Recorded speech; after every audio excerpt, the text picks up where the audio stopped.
Wow. Wow. That was, oh my goodness. That was an amazing card. We are recording this Right after. about right after. This is 10 minutes removed. Max. And wow, what a card. I was yelling. I was screaming. Like during that whole were you yelling too? I guarantee you were probably fucking either I thought super Ciryl Gane shocked or you were was just done in screaming. the second round. That was it. I thought that was it. That he knocked him out for a second. Ciryl Yeah. Gane was knocked out for a second, and he Straight got up, I was shocked when that happened. I when as soon as he knocked him down, I was for a split second I'm like, okay, that's it, the fight's over. yeah, that's what I thought. The fact that he recovered from that so quickly is insane to And think then he had a about. couple of knees and stuff like that right after. Yeah, and then he hurt Ty to the body. So what a fight. And this is the was this the first round or this is the second round? Second Second round. round, third round Wow, was that's got to be the round of the year. oh I for mean, sure, for okay, sure. recency bias. The last round of the year was 3 weeks ago. I think it was Nate Landwehr versus Onama, but this This is was different basic. though. This is bigger. It's a Bigger bigger moment. fight. Oh, this is better. This This is was you're the right. round of the year for sure. It's And a the much thing, let me say something. Like two things I want to say right after. So first of all, very impressive by Tai Tuivasa. Very impressive. He's super tough. Seems like his stamina is a lot better than people were comparing him to Derek Lewis.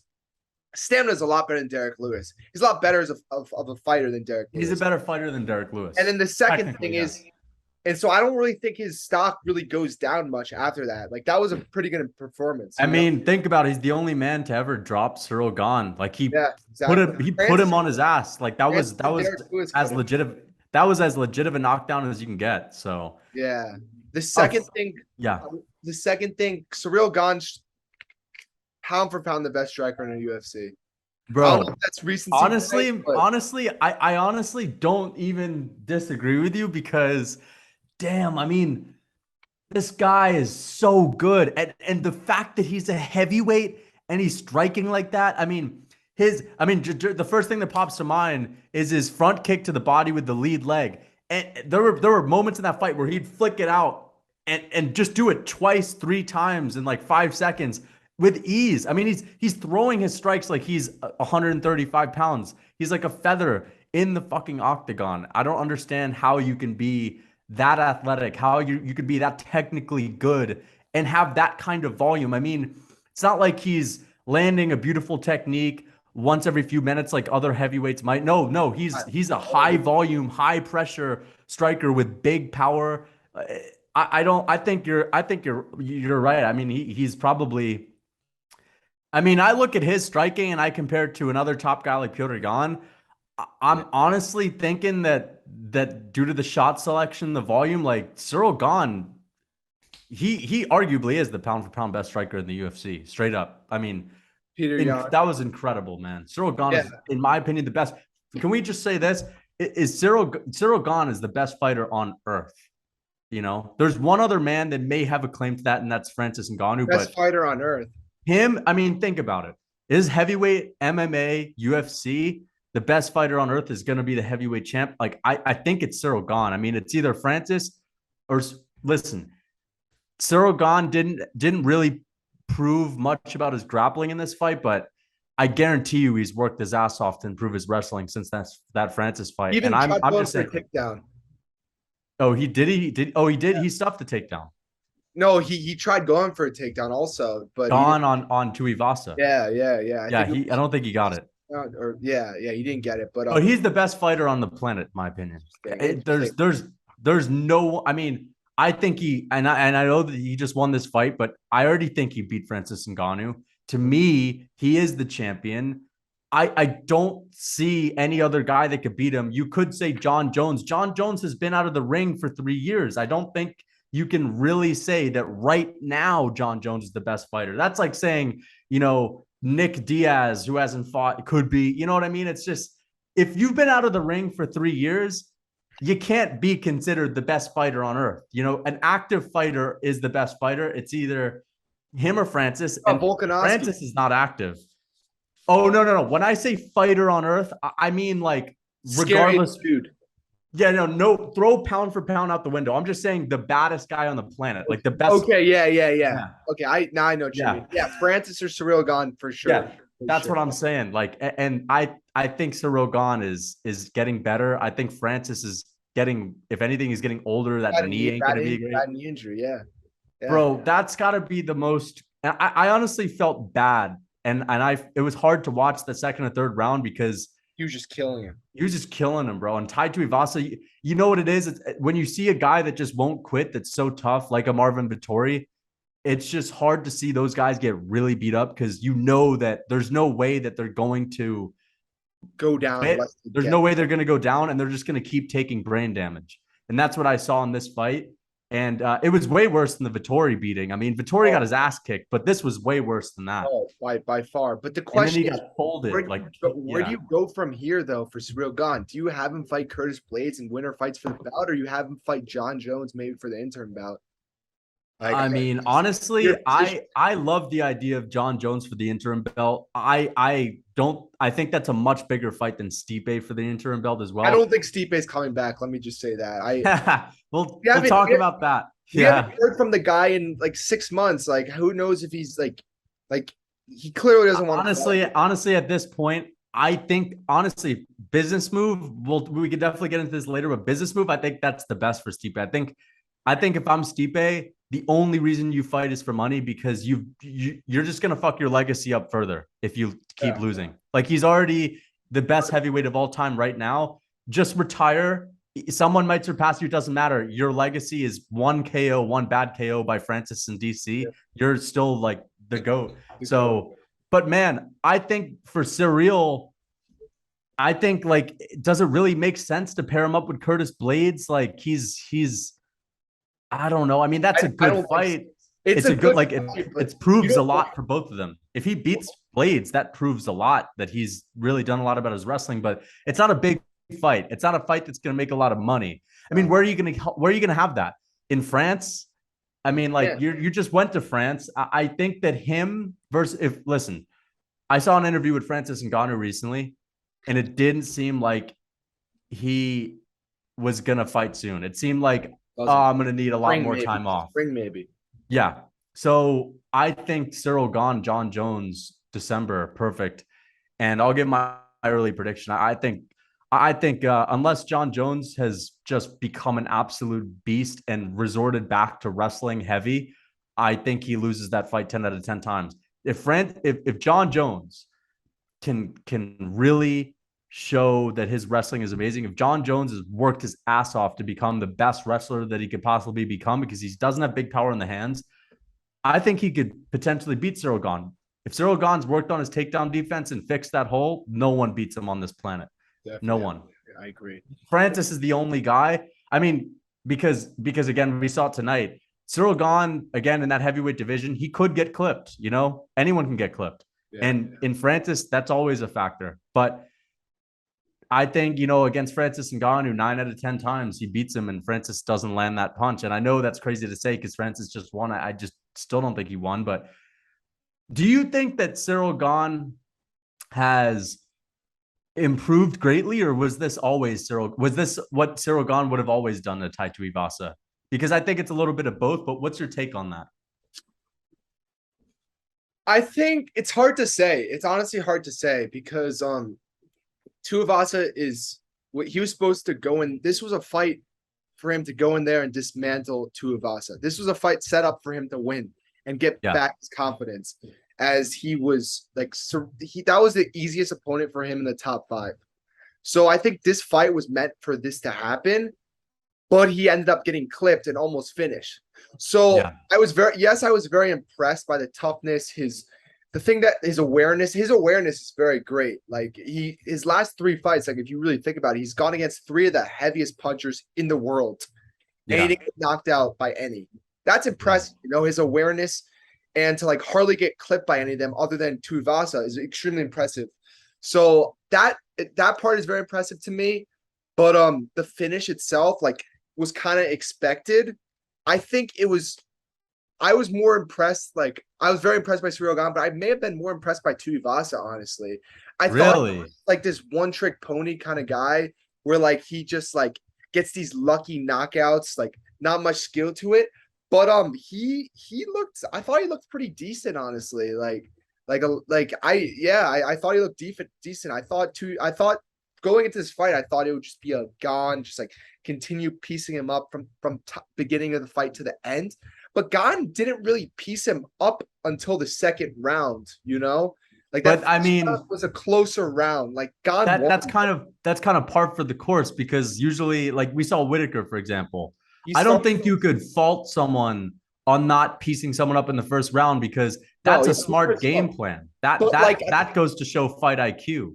yes, but I think like I just didn't expect Tuivasa to like I predicted third round, but I thought it would just be so much less of a close fight. Like I didn't see Tuivasa getting those moments where Right. like knocked him down and stuff. Like I Yeah, thought I understand. you know what I'm saying? Like I thought Gane would just be way too fast for him, which eventually he did become.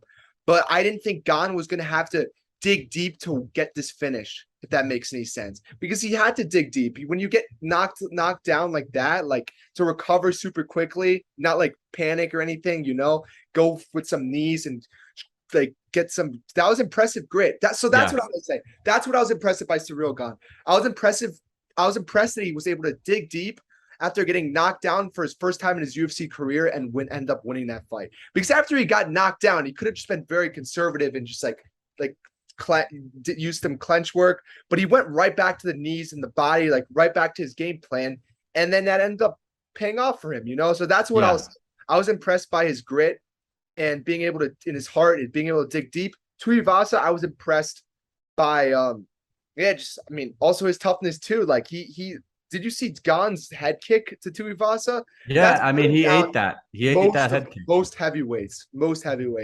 Right. And especially in that division, you know, like I know Whittaker, we'll talk about in a second, but Whittaker landed a beautiful head kick on Vettori too, and he ate that too. But for a heavyweight to eat a like kick like that is very I was very impressed by the toughness of Tuivasa, and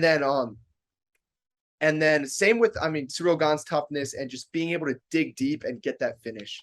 I 100% agree on the idea that like Ciryl Gane, you know, he got hurt badly and he recovered quickly in regards to getting up and like getting out of the clinch area where he was up against the fence. And then he was able to keep his composure, land big knees, hurt Tuivasa in that round.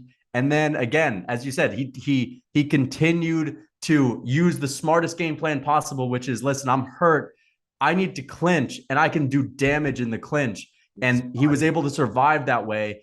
Another amazing display of fight IQ. I mean, a lot of guys would shell up, would go around the octagon. They would try to just like, or try to stall. Ciryl Gane's fight IQ is amazing because he's like, okay, well, I can find the safest position and do damage. But again, a lot of guys in that situation, they're buzzed, they're not thinking well, and they'll just go back, they'll just shell up, and that's how they get finished.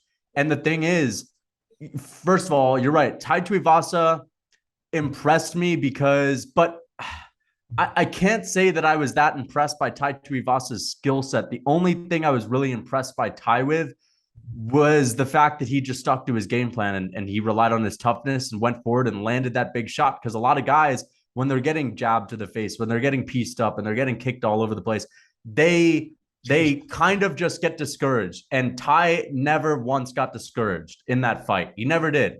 And that's what I liked about him. But I think that after that, I think that the third round was just total domination. And I think that, listen, barring the knockdown, Ciryl Gane would have always won that fight. And and that's what I'm like. Ultimately, I saw Ciryl Gane just killing him. And that after, you know, it was like Tai's chance was to get that Hail Mary. He did. He landed it. It's just you got so close, and that's the game of MMA. It's anything could happen. And in that moment, Ciryl Gane survived. A lot of guys wouldn't survive. So Tai got really close, but ultimately it went down to skill, and you know, that's what happens. And Ciryl Gane is gonna, if Ciryl Gane can get out of the first and second round against a Tai Tuivasa or a Derek Lewis, he's gonna win the fight. I mean, you know, he's always going to finish the guys like that. The only guys that I don't see him necessarily finishing where he could,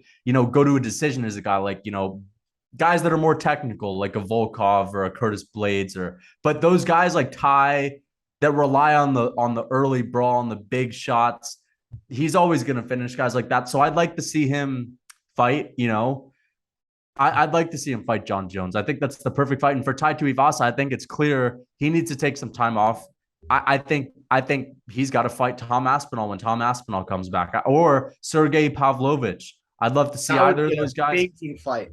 I would love to see that fight. I think he beats Sergey Pavlovich, or I think there's a chance that Pavlovich could win. It's a good fight. That's why it's exciting. But I'd love to see him take on either Tom Aspinall or Sergey Pavlovich. He's got to take some time off, and I hope Aspinall can come back soon. But yeah, what an amazing performance. Yeah, I mean, if he fights Jones and it's a stand-up fight, I think it's just Ciryl Gane's fight. But if he hasn't significantly improved on his takedown defense and John Jones has gotten a lot of work with his wrestling, I think John Jones could still win. So we'll see. But Ciryl Gane got to be the most athletic fighter we've ever seen, ever, because he's 247 and he's moving like that. I mean, Jesus Christ. Ridiculous. That's ridiculous. And the Paris crowd, holy shit. I mean, we thought that the London crowd was impressive. During the first round, they're singing the national anthem, they're yelling, they're dancing, they're singing. The entire stadium is just in sync. And wow, what an experience. That's an amazing thing. I'm crazy.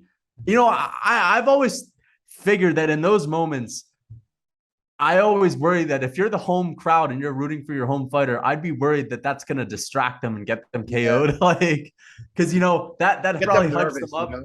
Yeah, exactly, man. But the Paris crowd is amazing. The UFC needs to go back to Paris because the first event in a new country is always going to be the best, but they've got to go back to Paris at least every year. Oh, for sure. That would be sick, and have like a guy like Ciryl Gane fighting there. Yeah, that would be sick. And I think yeah, I mean, I think the heavyweight division, there's so many different directions to go at this point. And like like you said, I don't think Francis is coming back anytime soon, to be honest. He just is weighing 295 or 300 pounds. Like he's doing these interviews. He's not really giving it doesn't seem like he's training, I guess. So if he's not training now, it seems like he won't probably not be fighting for the next 6 months. So in that case, I think you have to do the interim bout between him and Jones. I think that's the fight to make. I think both those guys would take that fight in a second. So I'm hoping the UFC make that fight. But the question is, what do you do with Curtis Blades? And I think Curtis Blades, that's a weird position because he's the least marketable guy. I mean, he's kind of dug himself into a hole, but also win was like kind of more of like a fluky win. So like, yeah. I don't think that bumps him that high up. I mean, it doesn't bump him by anything because of that. So like, I don't really feel bad for him, but yeah, it's going to be interesting to see what happens with him, I guess, and I think he's a tough matchup for anybody, that's the thing about it. I just think he's not marketable at all.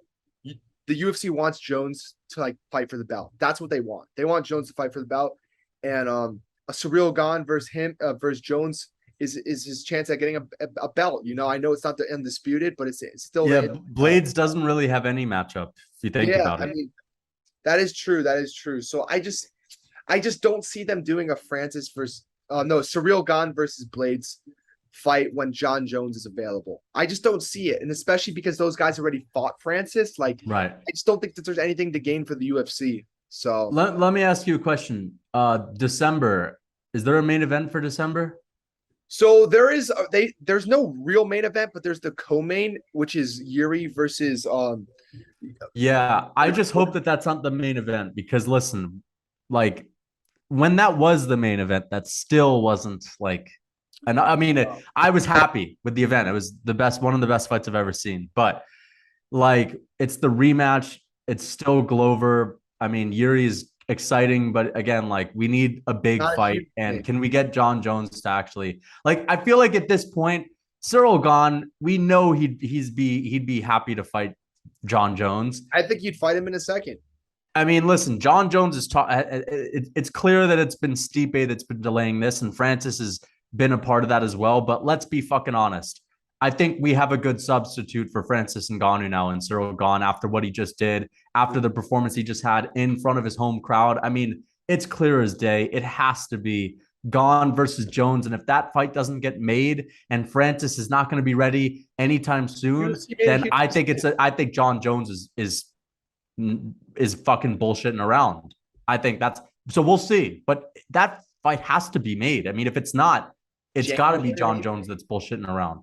I just don't see it being Jones because like you look at it, Jones talking about UFC 282, he's tweeting about it, all that he's tweeting about that he's ready, everything he was tweeting about that November was a possible option.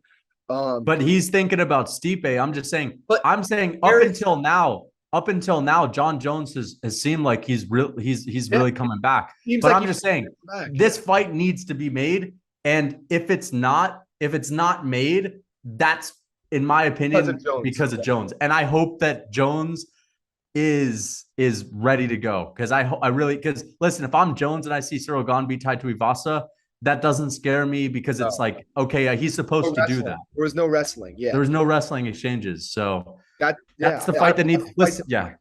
If that's a massive fight. That's a huge fight. It's not as big as Ngannou, but it's still massive because and in a way it's more interesting because Ciryl Gane is like a young John Jones. In a way, he's different. He's a better striker. But in a way, he's long, he's athletic, he's you know what I mean. So, what did you think about the co-main? Co-main that was a really good fight. Also, Robert Whittaker. Like I said last week, I said he was gonna win the fight, all 3 rounds. But I thought they were gonna be pretty close rounds, and the only real close round was the first round. Rounds 2 and 3 were not close rounds at all. Like he dominated, and that was very impressive, honestly. I was extremely impressed. Marvin Vettori ate some ridiculous head kicks. He ate a lot of head kicks. Wow. I mean, like flush and multiple. There was one point where Whittaker threw a head kick, but connected with his knee, and Vettori took it right on the forehead. Right? I mean, yeah. And honestly, while I was watching this, I had a similar thought. I'm like, you know, Vettori is going to be one of those guys when he gets older to where he might be having a rough time because I don't know how good it is to be able to take that much damage. And when you rely on it, you know, guys that don't have a chin that well, that guys that don't have a chin that's that good, they're more defensively sound. I feel like Vettori isn't very defensively sound because he can take shots. And I think that that's just really bad because he's going to keep taking so much damage. I think he's either got to be more defensively sound or I don't know. I mean, when I was watching that, I honestly thought, fuck, like this guy is never going to be champ. As shitty as that is to say, you know, it's just like, I just don't see how he'll ever overcome the gap between him and a Robert Whittaker, him and an Izzy. I mean, Izzy won his fight against Vettori pretty well, but I think Whittaker's performance over Vettori was more impressive than Izzy's. I agree, you know, I mean, and also, I mean, not to mention, and this we can clip this. Whittaker beats all of Adesanya's opponents in more impressive fashion, and he beats them in way more of an entertaining fashion. I'm not saying that this is taking much away from Adesanya as far as technique and skill, because Adesanya can still win against Cannonier, win against Vettori, and not get hurt at all, where Whittaker against Cannonier would get hurt. And anyway, Whittaker just destroyed Vettori in the second and third round. When Vettori fought Adesanya, like, I fell asleep during that fight. He didn't put it on Vettori. His most impressive highlight of the whole fight was dodging shots, not landing anything. I mean, he was throwing like 5 strikes around. You know what I mean? Like Robert Whittaker just put on an impressive performance, just beat the crap out of Vettori. And didn't even get hit much. Didn't get hit much. So the first round was close, but I think Whittaker came out there with a game plan. You know what? This guy's going to pressure me heavy. I'm going to keep him off of me. I'm not going to expend too much energy, and I'm really going to put it on him in the second and third round. And I just think, again, Whittaker showing that he is the best 185er on the planet next to Israel Adesanya. Or even with Israel Adesanya there. I think that's what I mean. I think he's there with Adesanya. It's like, you know, both of those guys, have their own throne. It's just that Whittaker, in my opinion, got robbed in the rematch. I think he beat Dude. Adesanya, but I'll give Adesanya his due. But he's not better than Whittaker. He's No, just he's as not. good. He's not better. Yeah. And that just goes to show how weird the middleweight division is, because there's just, it's very weird. Obviously with Pereira, I think he'll beat Adesanya, but man, I think Whittaker, as I said, we talked, earlier this week on the phone, and I was just saying, Whittaker's not going anywhere. Like He's not. He's younger. He's not younger going than anywhere. Yeah, exactly. Yeah, and I think it'll be interesting to see December, because like we said many times, like we think Pereira is going to knock Izzy out cold so badly that you won't even want the rematch. Yeah. So like if Izzy doesn't want the rematch, is Whittaker going to get the chance? Whittaker may get the chance. Then I think Whittaker would be champion. That's honestly what I'm cheering for. that it's going to hope be. that happens. I think it's going to be the situation where Izzy wants a lot of time off, and they're going to Exactly. Or give it's similar to Whittaker a fight with Pereira, and then Izzy will face the winner of Whittaker Pereira. So it'd And I be think weird, he's because hoping. then that might be a trilogy. Yeah, I think he's hoping that Whittaker. I think what he's gonna do is he's gonna get knocked out cold against Pereira badly, left hook, and then Yeah. I think he's gonna be like, oh, I need some time off, and then like hoping that the UFC books a fight between him and Whittaker and Pereira, and that assuming that Whittaker would beat Pereira so that he can avoid Pereira and fight Whittaker again. That's what I think. Adesanya's hoping That's that such he an gets Adesanya knocked. move. Adesanya's hoping that he gets knocked out by Pereira in their first MMA fight, because he knows he's going to get knocked out. And if he gets knocked out, he won't have to face him in the trilogy, because then Whittaker will have a chance to beat him. So Adesanya knows, I'm going to have to fight him twice. I'd rather just fight him once. So I hope Whittaker gets in there and beats him for me. Of course, I'm joking around. No, but I'm telling you, like, if he That's a does get possible knocked situation. if he does get knocked out cold, Yeah. he's gonna take time off just so that they can give Whittaker the match. Yeah. So that he because we all think that Whittaker would beat Pereira, because of the style. So then I think he would definitely rather fight Whittaker for the third time than fight Pereira for the fourth time, after getting knocked out by the same guy 2 times, Well, let's talk about this, because we're both predicting Pereira to be champ by the end of the year, because we both think he's going to beat Izzy. How does Whittaker stack up with Pereira? And really think about it, because we know he's a great wrestler, but he's not a Habib. He's not a guy that's going to hold you down, automatically get you down, automatically just keep you down. You know what I mean? Like, he's a good wrestler, but I feel that if he does fight Pereira, there are going to be many moments where the fight is standing. And I know that Whittaker's got ridiculous stand-up. He's great, but he's been a little chinny. Like, he can get wobbled around. And it's still an interesting fight. I think I'd pick Whittaker to win, because I think he can mix it up. But man, Pereira, again, still a tough fight. Still a tough fight. Still a tough fight. And the way Whittaker strikes, he doesn't have a long reach by any means. So he's gonna have to reach in and go for it a lot. And Pereira isn't the kind of guy you want to go for it against. You know what I mean? Like, he's gonna get you if you go for it. So now that I really think about it, I think it is a very tough fight regardless for Whittaker. You know what I mean? Like, I think that's not I feel like before we were kind of like Pereira would not beat Whittaker at all. Like, there's no chance. But I don't know. I think Pereira actually has a real chance, but I would still probably pick Whittaker. But I guess you see Pereira now, he's 230 pounds. Pereira is massive. He's a strong guy. I don't he could be really worked on his I don't see Adesanya having a chance. I don't. No, we saw Jan give Adesanya fits in their fight when he went up to 205. Jan was frustrating him because Izzy had a hard time landing on Jan. I mean, he was getting his leg kicks checked. He was having a hard time landing the hands. Jan had a longer reach than he's used to at 185 with the guys at 185. And man, I just think that, Jan, in my opinion, won 4 rounds of that fight, maybe even 5, but let's say he won 4. He still outstruck Izzy twice.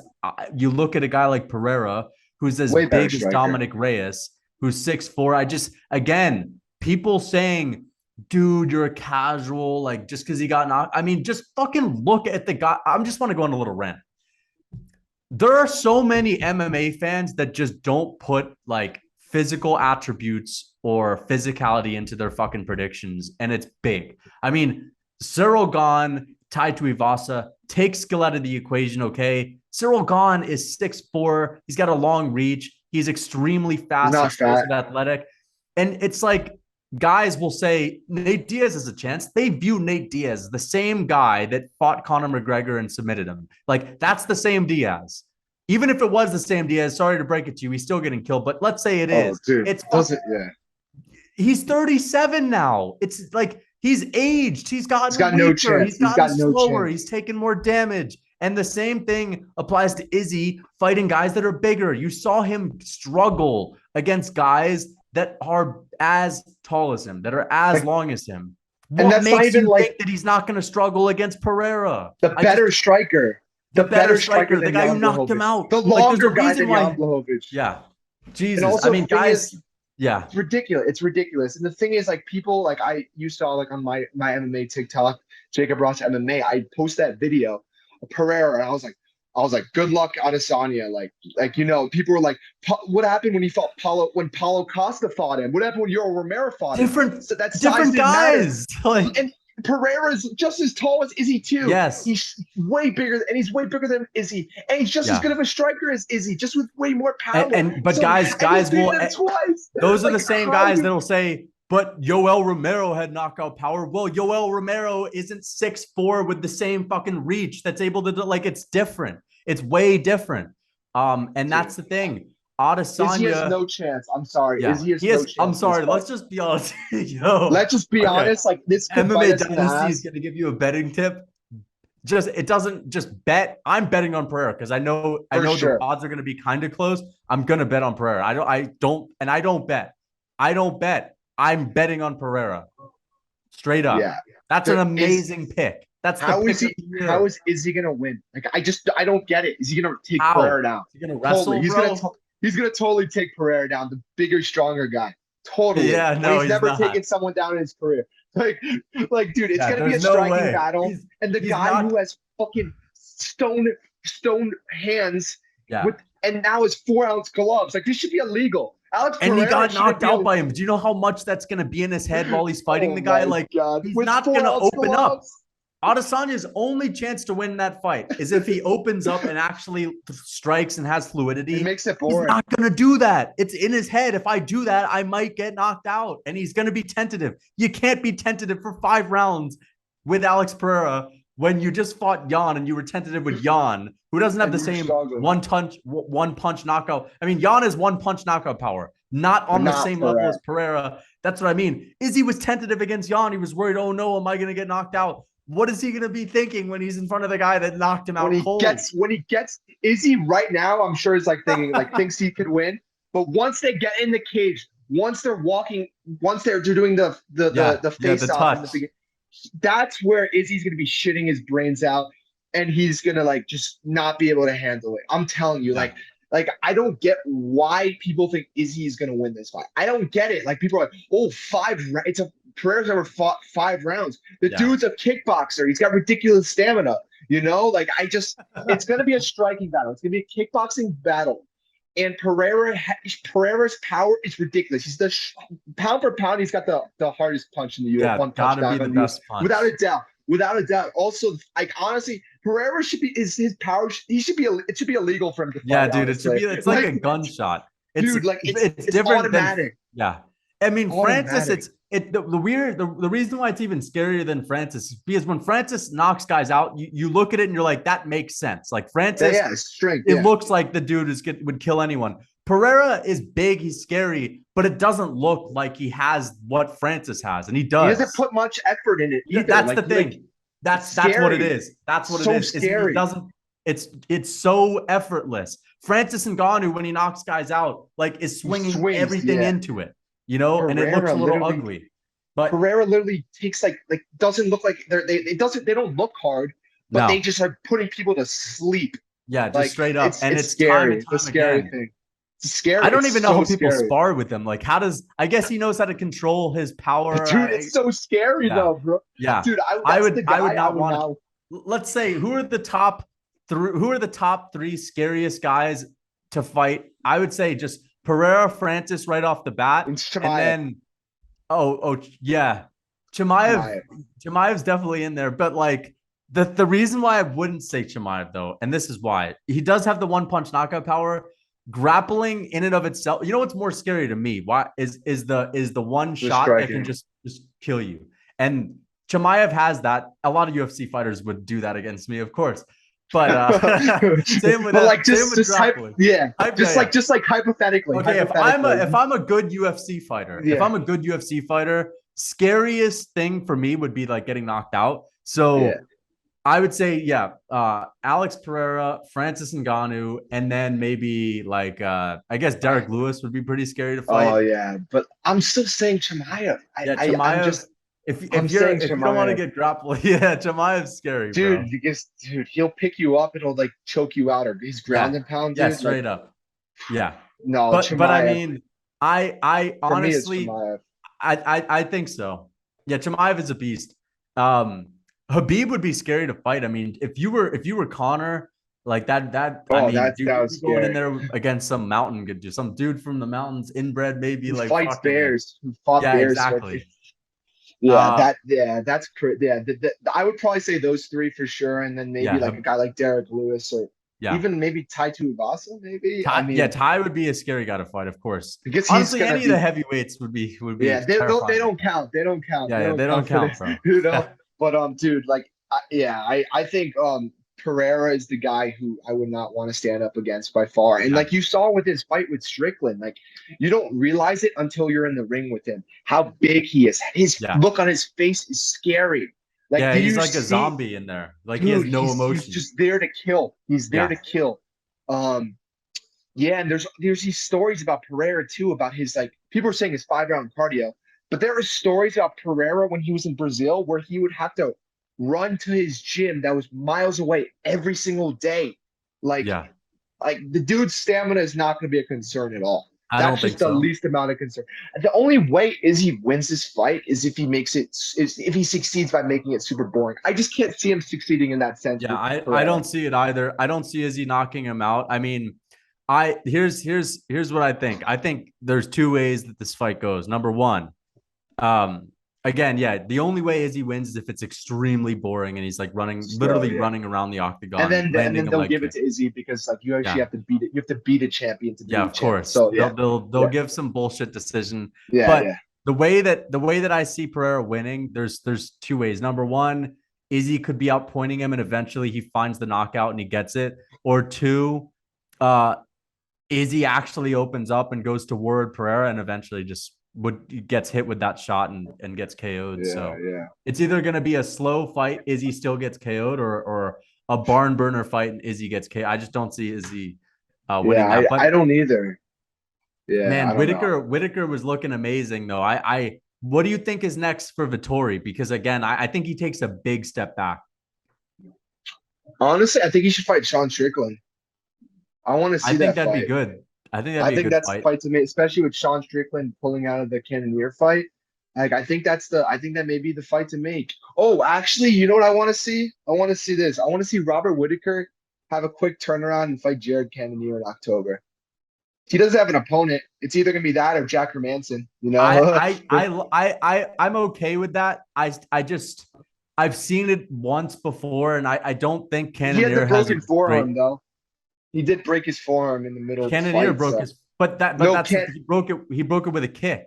That is true. That is true. So that Yeah. I just don't see Cannonier winning that fight, and I just I don't know if you're gonna give Whitaker anyone else. I just don't see him Who's next having though for another Whitaker though? Like contending opponent. I You don't know could put what him the against Costa, but again, like I guess the reason why I don't want to see these fights is because I kind of already know the outcomes. Like yeah, there's nothing exactly. interesting for me aside from Whitaker, Adesanya, or Whitaker Or Whitaker Pereira. Pereira, yeah. Or Oh, it's Whitaker maybe Chimaev. Imavov. Okay. That could be Yeah, but interesting. I don't know. I still think Whitaker. I don't know. I don't think he's gonna take that risk.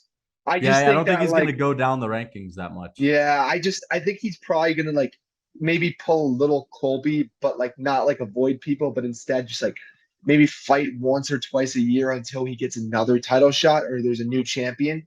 So that may be actually good for him because like I wouldn't say that would mean that he's wasting his prime because like that would mean he's just taking less damage. You know what I'm saying? Yeah, Because we know he's beating these opponents.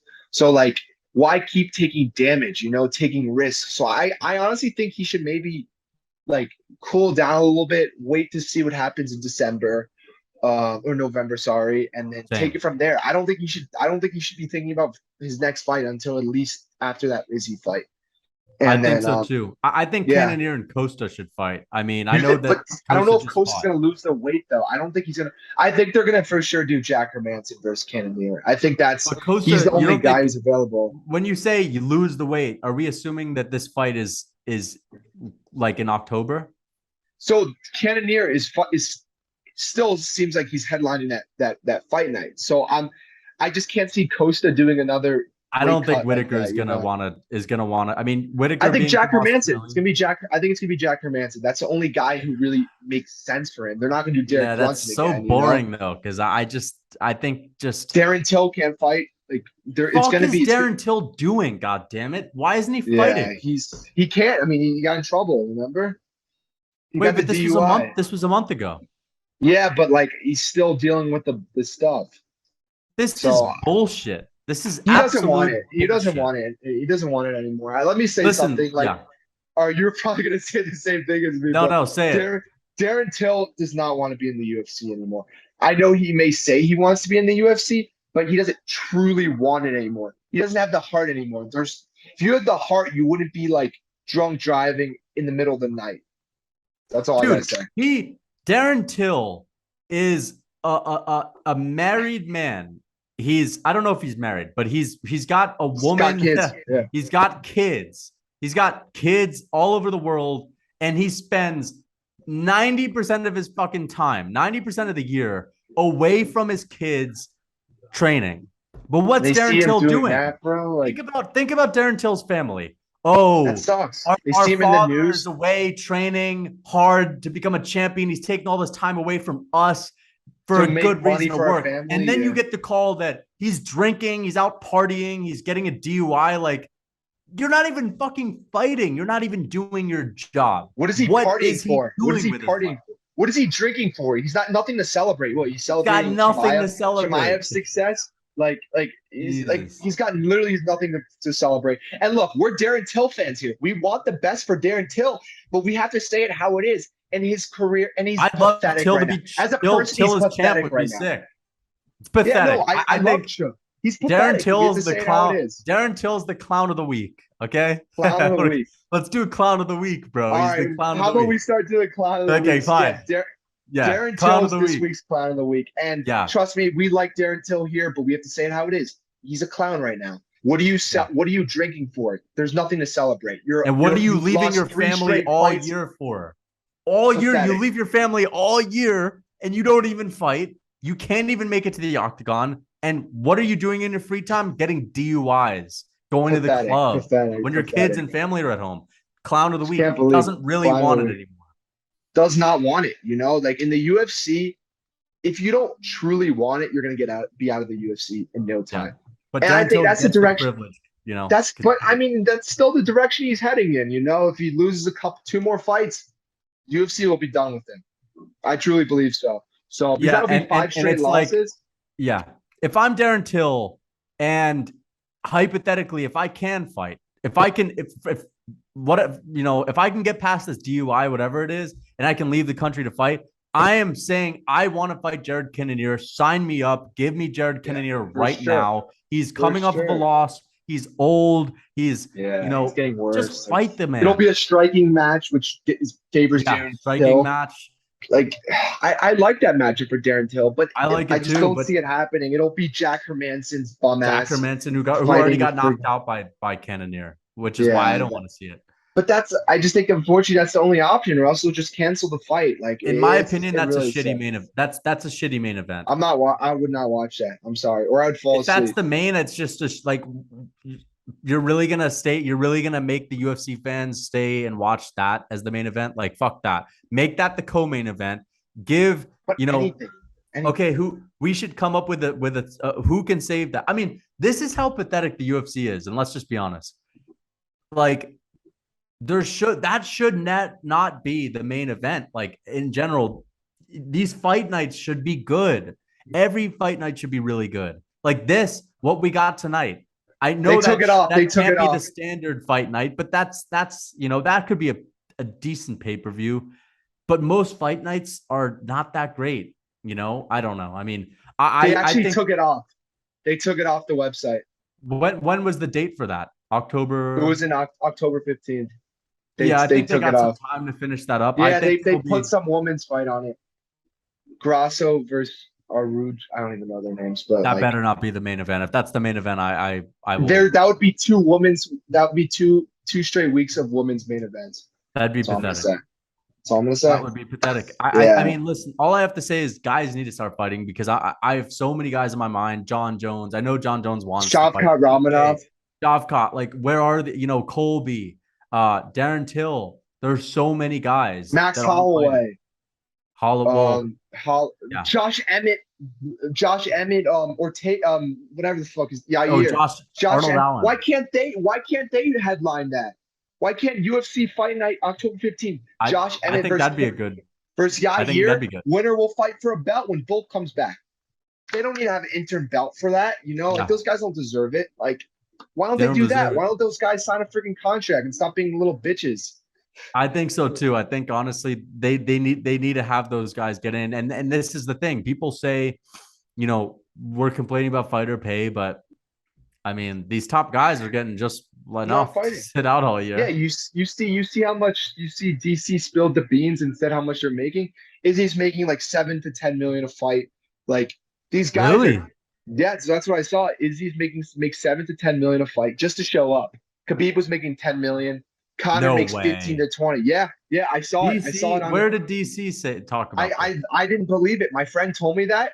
I was like, that's cap. Like, I didn't believe him. I was like, he probably heard it wrong. I saw a video on TikTok of DC talking, and he said that. I don't know if that's accurate. I mean, DC says a lot of DC. He could be wrong. He could be wrong.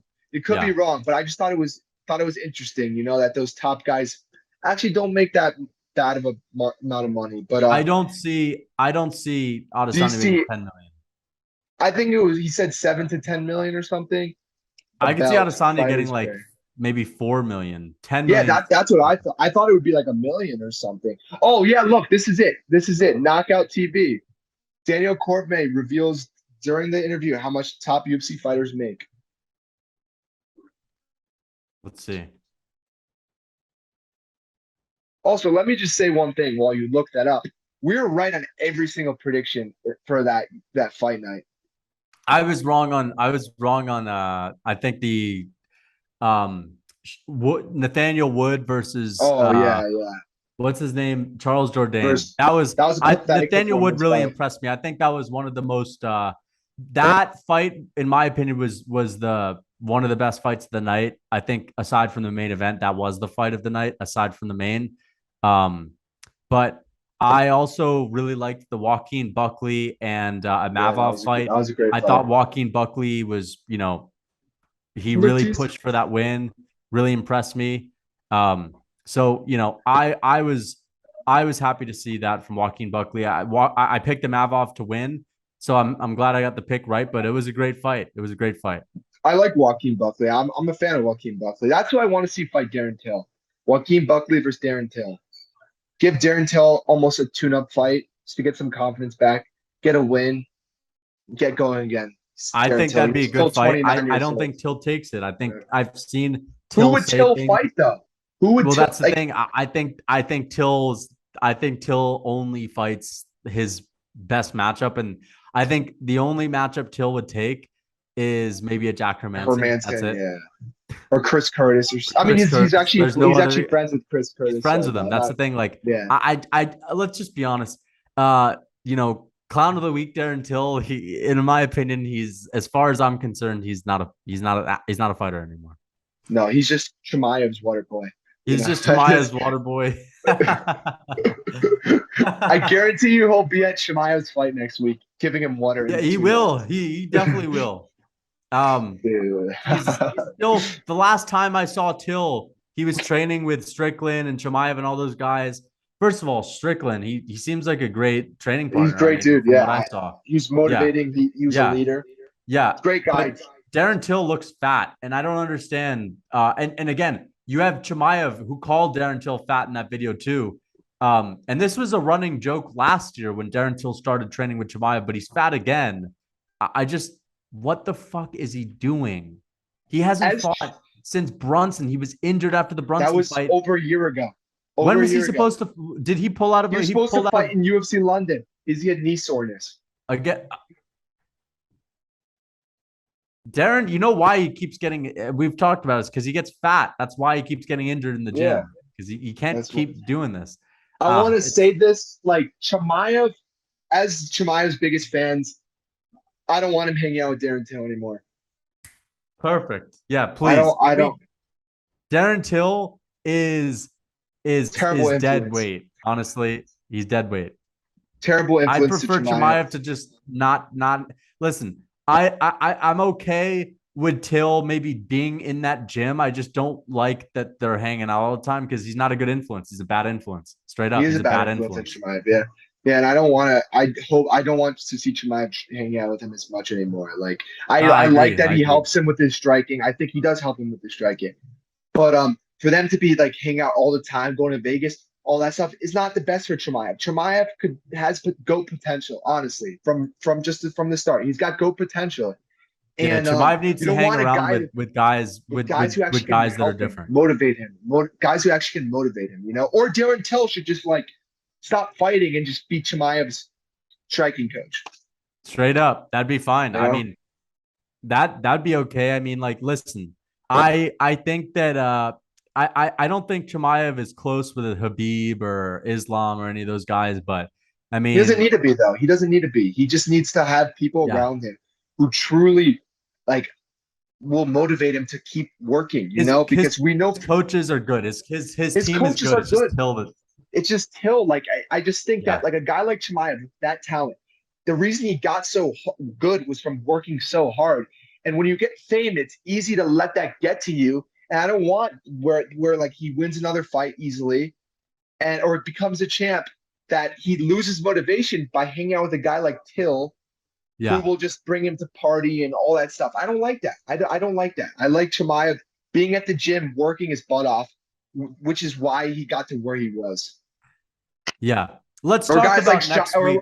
Shavkat will pass him up. Simple Yeah, as that. I want to talk about next week. I mean, I keep saying this, and I just listen. I'm gonna watch, but I'm not excited in any way for the main event. The fight that I'm excited for the most is Kevin Holland and Daniel Rodriguez. Rodriguez, and then Tony versus Lee I'm not will even be excited kind for of that interesting. fight. I'm not But excited. still, I mean, the main event for me is not exciting at all. No, It's not. it's horrible. It's It's a it to disgrace. me, it's the same thing as Chimaev fighting the first couple of guys that he fought in the UFC. It's going to be the same kind of It's just for a pay per dominance view. for a pay-per-view. I mean, like it's just pathetic. And Pathetic. there's a Pathetic. women's fight on the main card too. Get that shit out of my fucking face, bro. I don't want to Yeah. see that. like you guys like whenever there's not a women's fight on main cards, they always just go better. Have you noticed that? Like it's just like Yes, every man. Like single time. today, I like they just go so smoothly. Whenever there's a women's fight, I'm like, fuck. Like now this is gonna Horrible. waste even more of my time. Yeah, And you especially can't do with it being anything a that bad card productive like this. during a women's fight. I mean, it's only gonna be 25 minutes, but it's the 25 minutes that I don't want to waste. It's especially on that a card like that. Like, But I it's don't pathetic. understand why do they put it there? Why? It's just to show like some sort of like I don't know, I don't some understand. Like, yeah, I I guarantee don't you get there it. are 5, 6, 7 fights on the prelims that are That will be going to better. deliver better than that. I'd rather Johnny walk. Is that oh, that's on the main card also. Oh, that's weird. Yeah, but any of those fights on the prelims, I would rather have on the main card than this. But this card overall, is a disgrace. And I mean, yeah. it's a disgrace. It's a disgrace. It's truly a disgrace. Abdurakhmanov. Fuck, I always have a bad time pronouncing his name. Versus Jelton Almeida. Jelton Almeida, by the way, is going to be a real threat in the UFC in general. I don't know why he's at heavyweight. I'd prefer him at light heavyweight, but he's big. He's basically like the heavyweight version of Yoel, like that shredded. I'd like why isn't that on the main card? Like Jalton Almeida, why or Hakeem Dawodu? I mean, these aren't the best fights. Chris Barnett, why aren't these on the main card over the other one? I mean, Irene Aldana, Macy Chesson, like who gives a fuck about that? Nobody cares. No one wants to see that. The Everybody's only people tuning in that for are those actually fights. hyped. I mean, let me just say this. It's her team. You want to put I don't even know her name. I'm trying to think of a well-known. The only well-known ones, the well-known ones I know are previous champions. Misha Tate, and then Juliana Misha Tate, Pena. Holly Holm. Like, yeah. I could sort of understand why UFC fans would be interested in that because they're veterans. They've been doing it for a long time. They were in the Ronda Rousey era, but outside of that, like Irene Aldana, Macy Chesson. Does anyone give a shit about that fight? Or Molly, whatever, Molly McCann. I think there's just so few star women's fighters. Like that's like the thing. Like I mean, like if there was more star women's fighters, like it would like I wouldn't have a problem with them being on these cards. It's just like when there's like these people that nobody cares about, like you're taking up a spot for people who. This is a fight night. I'm sorry. This is a fight night. This is not a pay-per-view. It's pathetic. This isn't a pay-per-view. It's not. I'm going to stream this. I'm going to stream it. Yeah, I mean, so am I. I'm not buying this bullshit. I don't stream it. It's a disgrace. This is a disgrace to the UFC, and also Tony Ferguson, Leach, versus the Leach, like yeah, that's a death wish for Tony Ferguson. Like I don't get it. He got knocked out like 3.5 months ago. It's ridiculous. What is his management doing? He's had the worst. I've said this so many times, but I just have to say it again. He's had the worst managed career of all time. He literally could have been in the position Khabib could have been. Easily could have been in that exact position that Khabib could have been. But just luck and terrible management got him to where he is now, and just a old washed up scrub. Like. Yeah. Tony Ferguson, as you've said. Wait a second. I think that Tony may have fired his manager. I don't know. I hope he. Well, about time. Wait a second. About time. I think he still is a manager. Never mind. Yeah, Tony Ferguson's management. I just have no words for how bad they are. Also, why is Kevin Holland, Daniel Rodriguez a catch weight bout? Did you notice that? I don't understand that at all. I don't get that at all. Are they fighting at 180? Like they're fighting at 180. Yeah. That may have been the only way to get Rodriguez to make weight. I don't know. I mean, that's how desperate the UFC was for this card. They're like, Kevin Holland, please, we need you on the card, and then they just, it was stupid. To me, it's such a gimmick, this card. I mean, it's like, here's Chimaev, like we know how good he is, but let's see him actually fight someone else that's good. We don't give Colby Covington, like it pisses anybody. me off, man. It really does. I would even rather see Chimaev or Sean Brady. I would rather. I'd rather see Chimaev versus anyone who's ranked. Just Nate Diaz, like the dude sucks. He sucks. I don't care about. He's not a good fighter. He's not a good UFC fighter anymore. Like he's just not. Like when is his last time he won? Like I don't get. All right, let me say this right now because it's fight week. We've said this again. We said this many times, but it's fight week. The only way Nate Diaz wins this fight if it's a fluke injury. Simple as that. And you can't make main events for pay-per-views that you just can't. Yeah. You can't. That's disrespectful. That's disrespectful to the fans that pay. It is. Or the fans that even stream, like Nate Diaz versus Conor, or is the only pay-per-view that Nate Diaz should be a main eventing. That's it. If it's not Conor, even if it's Nate Diaz, Tony Ferguson, not the fucking main event. No, not at all. It should be the third fight. It's the third fight on a pay-per-view. It's not even a co-main. I guarantee you they tried to get Conor, but Conor just couldn't do it. I bet you that's what happened. I bet you. This is what I'm sure that the UFC were hoping for. I'm sure that they were hoping for Chimaev versus Colby. Colby was scared of Chimaev, so he ducked him. Yeah. I think they offered. I mean, Nate admitted it. They offered him Connor many times, but he didn't want to wait. So now he has to fight the best fighter in the UFC. So sucks, I sucks mean, for him, listen, sucks for him. Nate Diaz chose this fight. I personally would have just preferred if this was a co-main, like a co-main 5 round event would be perfect. The only reason I'm really upset for, like, aside from the matchup being made, if this is the only thing they can come out, whatever. It's the main event. I don't understand why you can have such an anticlimactic main event. We don't care about this one. I I mean, don't want to see this fight. I generally don't want to see this fight. it's like putting Francis Ngannou against me in the main event. It just doesn't make sense. Dude, you probably have a better chance of beating Francis than Straight up. than Nate Diaz has with No, I Shemaya. don't think so. I'm just playing. Yeah, but yeah, you're right. I mean, like, it's just ridiculous, man. It's a disgrace. It's a disgrace. Like, why is Shemaya fighting a guy lower than his last two opponents? Like, the Leech beats Diaz any day, yeah, any day of the and week. Shemaya beat him in like 13 seconds. Like, Yeah. that's pathetic. That is truly pathetic by the UFC. And I'll be streaming the fight. But actually I want to just talk about something really I wanted to go on to something else. So last night on the live, I went live on MMA Dynasty. Late, a little bit too late.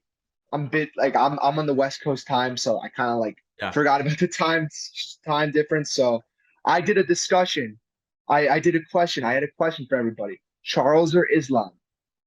And as the fight goes soon, is on his way. Like as the days tick by to that fight, I don't see Islam winning this fight at all. I think I'm very confident saying that Charles will win the fight and finish him in the first round.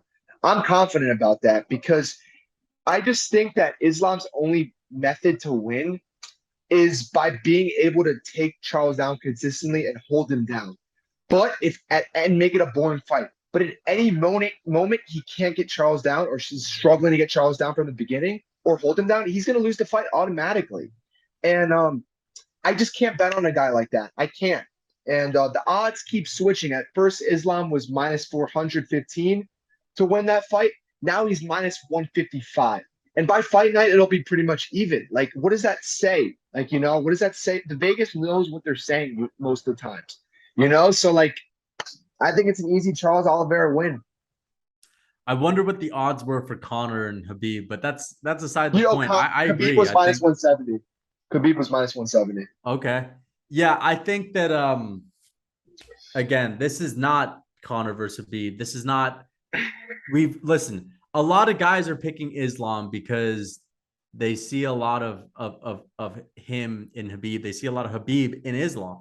So they understand that these guys are very similar, but you have to look at the guys that Habib fought, because let's say Islam is as good as Habib. Okay, fine. What if he is? I doubt that he is, but let's say he is.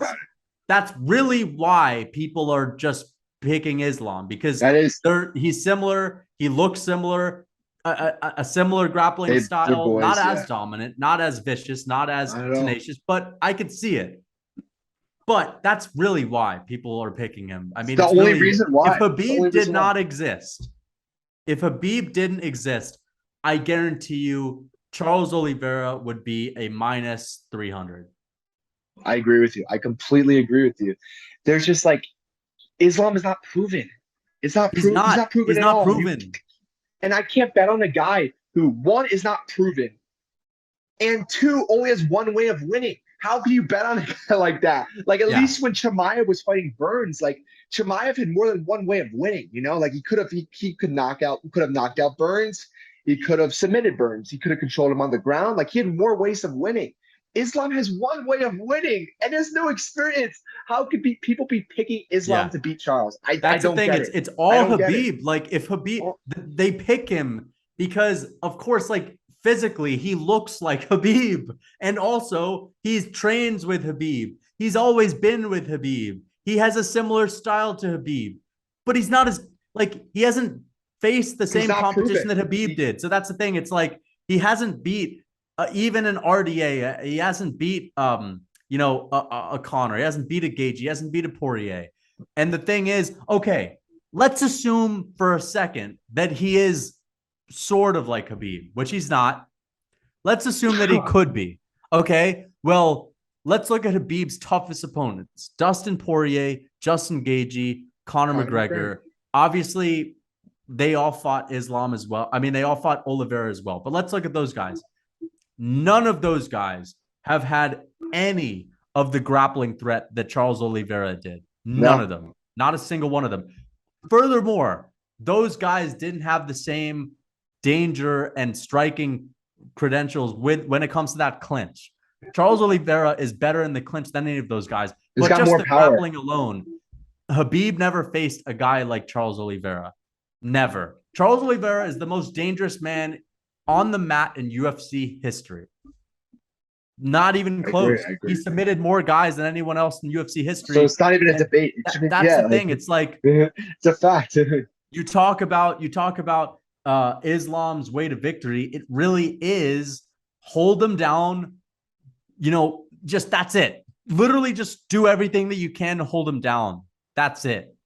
Until maybe the 4th and 5th round, maybe he gets him tired and then he could do damage. But it's Charles Oliveira has so many opportunities in that fight to hurt Islam, and Islam is not a good striker. I'm tired of hearing it. I'm tired of hearing he's got better striking than Khabib. It's not even as effective. He doesn't even use it. He's like I mean, yes, not it fluid. may be prettier technically than Khabib, but it's not as effective as Khabib's, and he's not a good striker. Okay, No, he just has striking that is only for the purpose of being defensive. And if there are any moments where Islam struggles to take down Oliveira, he's going to be getting lit up. And I agree. I think it's a first round KO. And again, like guys are just picking him because of Khabib's career and they see so many similarities. But Khabib's never faced someone that was so similar. And Charles Oliveira, you can say, sure, he's never faced a wrestler that was like Islam, but it doesn't matter because he's so good on the ground. Like, you know what I mean? He's not a Gilbert Burns. He's not a guy who can get taken down. You take him down, he's gonna submit you, or at least he's gonna put you in trouble. And on top of that, he's an extremely dangerous striker. Yeah, I agree. I think that there's an 80% chance, maybe an 85% chance that Charles Oliveira knocks Islam Makhachev out in the first round. Yeah, I agree with you. And I also think, and if not, I think there's a 90% chance that Charles Oliveira finishes Islam Makhachev within the, just in general, first 3 rounds, first 2 rounds. And I think the thing is also like when you brought up the Gilbert Burns thing, like Chimaev wouldn't even go on the ground with Gilbert Burns. Kamaru Usman wouldn't go on the ground with Gilbert Burns. Yeah. Islam Makhachev is way of winning is going to the ground. That's his only way. He has a similar style to Chimaev. Like Chimaev is just as good as the Habibs, as the what's fucking Islam. Like he has the same style on the ground. Just a better striker. Just a better striker. Yeah, exactly. So what does that say about that? You know what I mean? It says that those guys who are great wrestlers they don't have that success.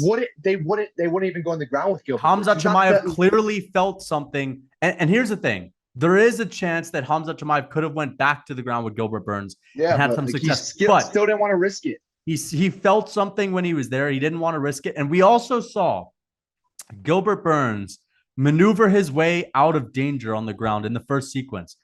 Chimaev was trying to take his back, and Gilbert Burns, I saw a breakdown video and he like, I don't really understand jiu-jitsu that well. I'll admit it, but he was doing all the right things to make sure that Chimaev didn't get his back, and he did. And I think that Charles Oliveira, if he does get taken down, is going to get up.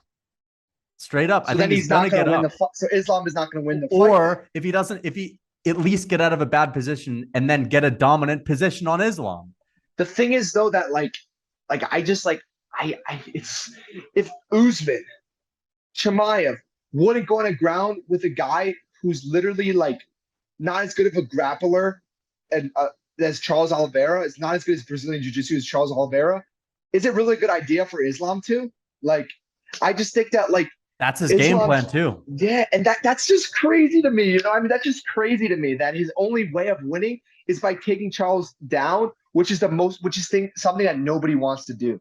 Yeah, I think Islam is at least really really cocky about his ground game going into this Delusional. fight. And I think it's because he has no other option. Like he knows that he has no other option to win the fight. So he better have every ounce of belief in his grappling that he can muster, because that's his only way. So of course, Islam is going to be confident with his ground game Yes, that's because his that's way of how he fighting, wins. Yeah. Like that's it. They're like he knows that this is it. Like I have to be confident. So Islam is good. I believe Islam's confident in his ground game, but I just think it's going to be a rude awakening, and it all goes downhill once he doesn't find success. And that's how I'm making my prediction. I think Charles Oliveira, I think he beats him. Listen, there's a chance that Islam Makhachev could win, but it's such a slim chance in my opinion these days. Like he could take Charles down and neutralize him, not do any damage, and just hold him there for That's only 2, what 3 that's how rounds, he'd win. or That's how he'd win. clinch and just hug him straight up. Like make it an extremely boring fight, and the referee might be, one of the guys that's not going to Yeah. separate them because it's in Abu Dhabi. But Yeah. that's his only way to win, That's my fear. unless he That's lands my a fluke, unless he gets yeah. some kind of a fluke, like a Yeah. weird leg Knockout kick or exchange. knockout, Yeah. or like a one punch. I mean, I think Islam Makhachev has a better chance of landing a one punch knockout than getting a submission early on in this fight, or ground and pound. Yeah. I don't know. I think that Charles Oliveira is going to win this. I think he's going to go down as the GOAT. I think Charles Oliveira, if he does win this, is going to fight maybe. I think Charles, if he wins Volk. this, I think he could. I think, yeah. Oh, yeah. I mean, that's obviously the next matchup. Yeah, that's the next matchup. I I think that's the wonder next if Volk matchup. moves Whoever up. wins. If Islam wins, I don't know if Volk moves up, because that's not as That's a bad interesting. matchup. That's a bad matchup. It's not a good Yeah, matchup. I think Volk. I think Volk really wants to move up. I think like as a fighter, like it gets boring when you're just like beating like everyone in the same division. Like you saw with John Jones, like you Saw lose with Usman. motivation. Yeah, you lose motivation, and then you like don't like you start underestimating opponents, and you eventually lose or like almost Underperform. lose like John Jones and Dominic Reyes. Like obviously, Yeah. like we think he lost, but like the refs like had him winning by a slight edge. So I just think that Volk, and it's not at that point it has to be like what gets you up in the morning. And Yeah, that's true. I don't think Josh Emmett or Yair Rodriguez is getting Volk motivated at all. So I think he wants to move I up. He think, wants to challenge, yeah. even if he may lose. He wants to challenge at least, you know. I think Volkanovski is the kind of guy, and we've talked about it before, like the short guy with something to prove with a chip on his shoulder. Like, I think Volkanovski really does have that chip on his shoulder. Like, He does, yeah. really short. Like he's got that natural something to prove. And Always, guys have yeah. always underestimating him. I think now he gets the respect because he beat Holloway dominantly. But still, I think Volkanovski, this is why I think he has potential to become the GOAT, is because even if he stays at featherweight, I don't see him being that guy who's not motivated. However, I mean, business wise and legacy wise, I think Volkanovski's. If I'm Volkanovski, of course, here's the difference between me and Volkanovski. He's a beast. He's willing to take a risk. I mean, I'm willing to take risks, but like if I was a fighter, I'm not a fighter. This is the fucking thing. But Volkanovski wants to move up. If I was Volkanovski, I'd stay at featherweight and just get 10 title defenses and go down as the GOAT. Like a John Jones. I think Volkanovski has potential to be a John Jones. He could fight 3 times a year. Well, what if he fights 3 times Yeah, a year? honestly, The next 2 years, he gets 6 more defenses. He's the GOAT. He's already pound for pound number 1. That's what I think he should do. If he moves up and he gets knocked out or he gets submitted, like it just kind of puts a halt to his career a little bit. And I don't like that. But again, Volkanovski might just be the kind of guy that's just, and first wants of a all, challenge, yeah. wants a challenge. First of all, Volkanovski, if he's better at 155, meaning if he has more power at 155 and if he's faster than the 155ers, I don't see anyone beating him at 155. Yeah, If he's better at 155. Right. But if he's a little bit worse, I could see guys beating him. I just think that there's a chance that he could be better because his reach is really long.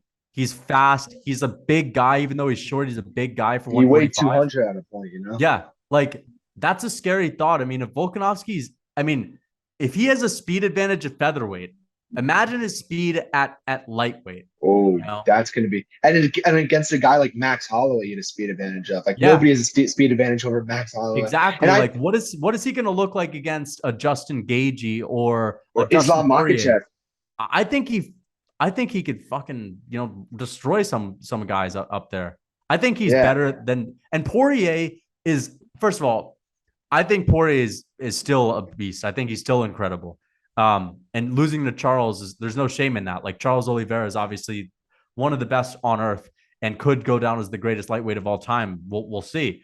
But Justin Gagey, I think Volkanovski smokes Oh him. yeah, I agree with you. I agree I with you. think Volkanovski smokes Michael Chandler. I think it's rough in the first round. If he gets out of the first round, I think he smokes him. Yeah, I think Volkanovski smokes most guys. I think he beats Gamrot. I think he beats Beneil yeah, Dariush. agree. I agree. I think that Do you think he beats we'll see. Khaziv? Viziv is a tough matchup for That's Volk. yeah. That's a tough one, but It'll be a I striking think match. that's a really interesting fight. I think that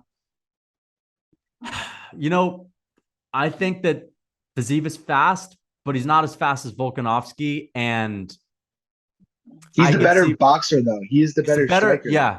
That's probably honestly, in my opinion, that's the most interesting matchup that there is if Volkanovski fights at lightweight because I think Khaziv beats him. I think Khaziv beats him. he I really could though. I think he'd finish Volk. But let me I let me think with say that this. Let me say power. this. Let me say this. RDA had close rounds with Viziv and actually won a round against Yeah, Viziv. but that was because of his grappling. Volkanovski doesn't have that kind of grappling. Also, But RDA RDA's didn't have success with the grappling in that he fight. did he took him down. And that's why he won that one round. He Okay, got the fair enough. takedown. But even then, in the striking, it was close. I actually now that But I also think the about it, chin, I the chin don't on think RDA is I better. don't think Viziv beats Volk. I think Volk beats him. I now that I think about But it, how though? How though? How would it happen? I genuinely think, and I'll say it now, I think Viziv's stand-up is a little overrated. I think he's great. Hold on. This is in contrast to Volk. And this is why I say this. First of all, guys, it's not Muay Thai. It's MMA. Striking is going to be a little different. And here's my point.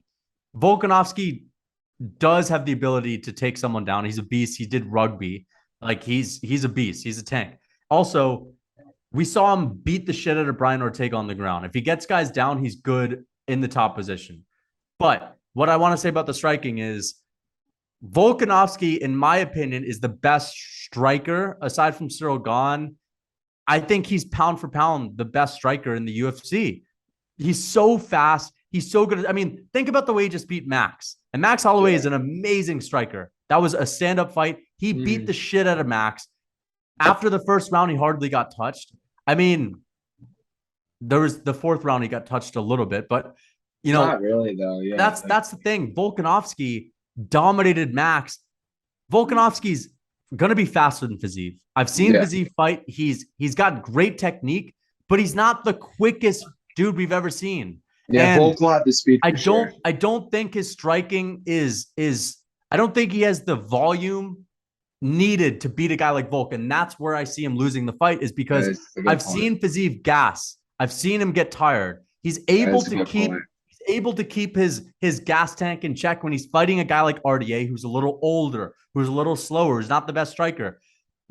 Volkanovski's got some of the best cardio in the UFC. He's a pressure fighter, high volume. He's always outworking guys, and he's extremely fast, and his striking is so technical. That's where I think, listen, I think that Volkanovski tires him out, and if he can avoid a KO, if he can avoid getting knocked out early on, I think eventually he's just too much for Viziv. I could see Viziv gassing and just, getting lit up in the later rounds. And that's the thing. That's why.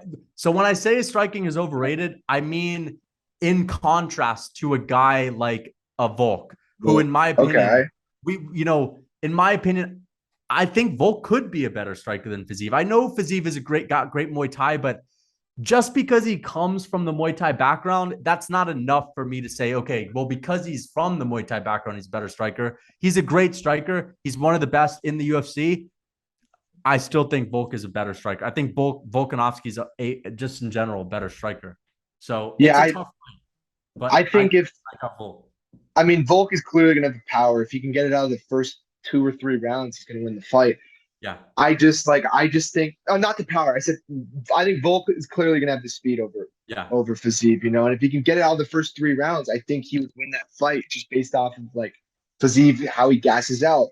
But I think those Fiziev's got a lot of power though. You know what I mean? I I like know. Volk Yeah. has never felt that kind of power since. I mean, I know he fought at different weight classes, but like he was a bit heavier too at that point, so he hasn't felt that power like from a guy like Fiziev. But like you said though, if it gets out of the first 3 rounds, Volk will probably win that fight. So now that you really made your point, I leaning towards what you're saying a bit, but I still think that's a toss up, Yeah. like a more of a 50-50 fight. And So don't get me wrong, go either way. Fiziev striking is good. It's very good. Very It's good. Yeah. great. Volk is But just gonna have the speed over him and the stamina. yeah, You know, those are yeah. those are I very mean, the thing important is, to every I fight. just You I know, just remember seeing Fiziev fight Bobby Green, and in the it was third messy. round, Bobby That was Green was messy. lighting him up. That was real messy. That was real messy. And he gassed. And I think that, Volk is going to put the same pressure, if not more than Bobby Green. And, the last two guys that Fiziev has fought, Brad Riddell and RDA, And they're not near the same level as Volk. They're just no, not. they're not. And You're even right. You're right. Yeah. in the striking, Brad Riddell, sure, he's a good striker. He trains with Volk. He's nowhere near the level of striking that Volk is. No, not at all. Not at all. Yeah. And speaking of cardio, I just wanted to go over like someone asked the other day, like what we think are our top 5 fighters with the best cardio. And I thought that'd Ooh. be a good, interesting idea because I thought of 3 guys, but I couldn't think of the other 2. So I Okay, thought that was a well, really good question to cover. I'll give a few of mine right now. So number one, I would have to say, I'd have to say Volk is definitely in there. I have to say Volk Doesn't is, need to be, we don't need to do an order no, not at all. order. Just like Volkanovski 100% is in there. Max Holloway is definitely in there. I would say Piotr Jan is in there. I mean, he's got good cardio in my opinion. He's got great cardio. Then I would say, um, Islam, he's got good cardio, but I haven't seen him really tested, so I can't say that yet. Kamaru Usman, excellent cardio. And then Colby. I'd say Colby, Kamaru, Max, Volk, and Piotr. Yeah, so I got Volk, I got Colby, I got Usman. I think that's after that is where it gets a little tricky because I do think Peter Yan has very good cardio, but he seemed like a bit gassed actually. But then he had the other 2, the finished best, had won the last 2 rounds of the Sterling fight. So Yeah. maybe Peter Yan. I feel like there may be a better option. Like I guess John Jones when he comes back, or if he comes back, I think. But we'd have to see him at heavyweight though, so we don't know yet. But I feel like Jones I'm has missing great something. cardio. I feel like I'm missing someone. I don't know. Izzy has good cardio. Izzy's got great cardio. Honest, I think that's a Max. I think you like maybe. Max. That's how he Honestly, really wins his maybe fights. Ciryl Gane. Honestly, maybe Ciryl Gane. Yeah, he's got great cardio too. Honestly, like that's a tough one though. I'm Max not gonna say Holloway, bro. Max. Max Holloway never gets tired, even against Volk. He looked tired against the last Volk fight, but he was Well, getting yeah, his but face. he That was was a getting bit that. different. That was a bit different. But I just think Usman, Colby, and Volk clearly are top 3. Like there's no debate at all. Yeah. And I think people are gonna hate on this, but I think Chimaev is still up there. I know that Burns fight was like messy, but like I think here's the thing about Chimaev. it's not proven yet. Though. I think it's not spectacle. He has not been proven in 5 rounds. I think that the reason why it's a safe pick to pick, Volkanovski over Izzy, for example, is because Izzy is not high volume. Like Usman, Colby, and Volk, they're all high volume and they're all going 100% the whole fight. You know, that's actually crazy. That's why Max, in my opinion, is still up there ahead of Piotr, because Piotr Jan in the first round and second round can be low volume. Yeah, he doesn't throw that much early. Yeah, but I think that top 3, I think is just best cardio. Another it's crazy. Like guys, so now let's do the worst cardio. All right, I like that. I know there's too many. A lot of the low ranked guys or guys that aren't ranked have shit cardio. We won't talk about the best guys. You want to go first? Sure. Yeah, the best guy with the worst cardio, I would say Man. Aziz? I wouldn't say he's got the worst. I think there are obvious options. I just can't really. Oh, Michael Chandler doesn't have the best cardio. Oh, dude, no, not at all. Michael Chandler.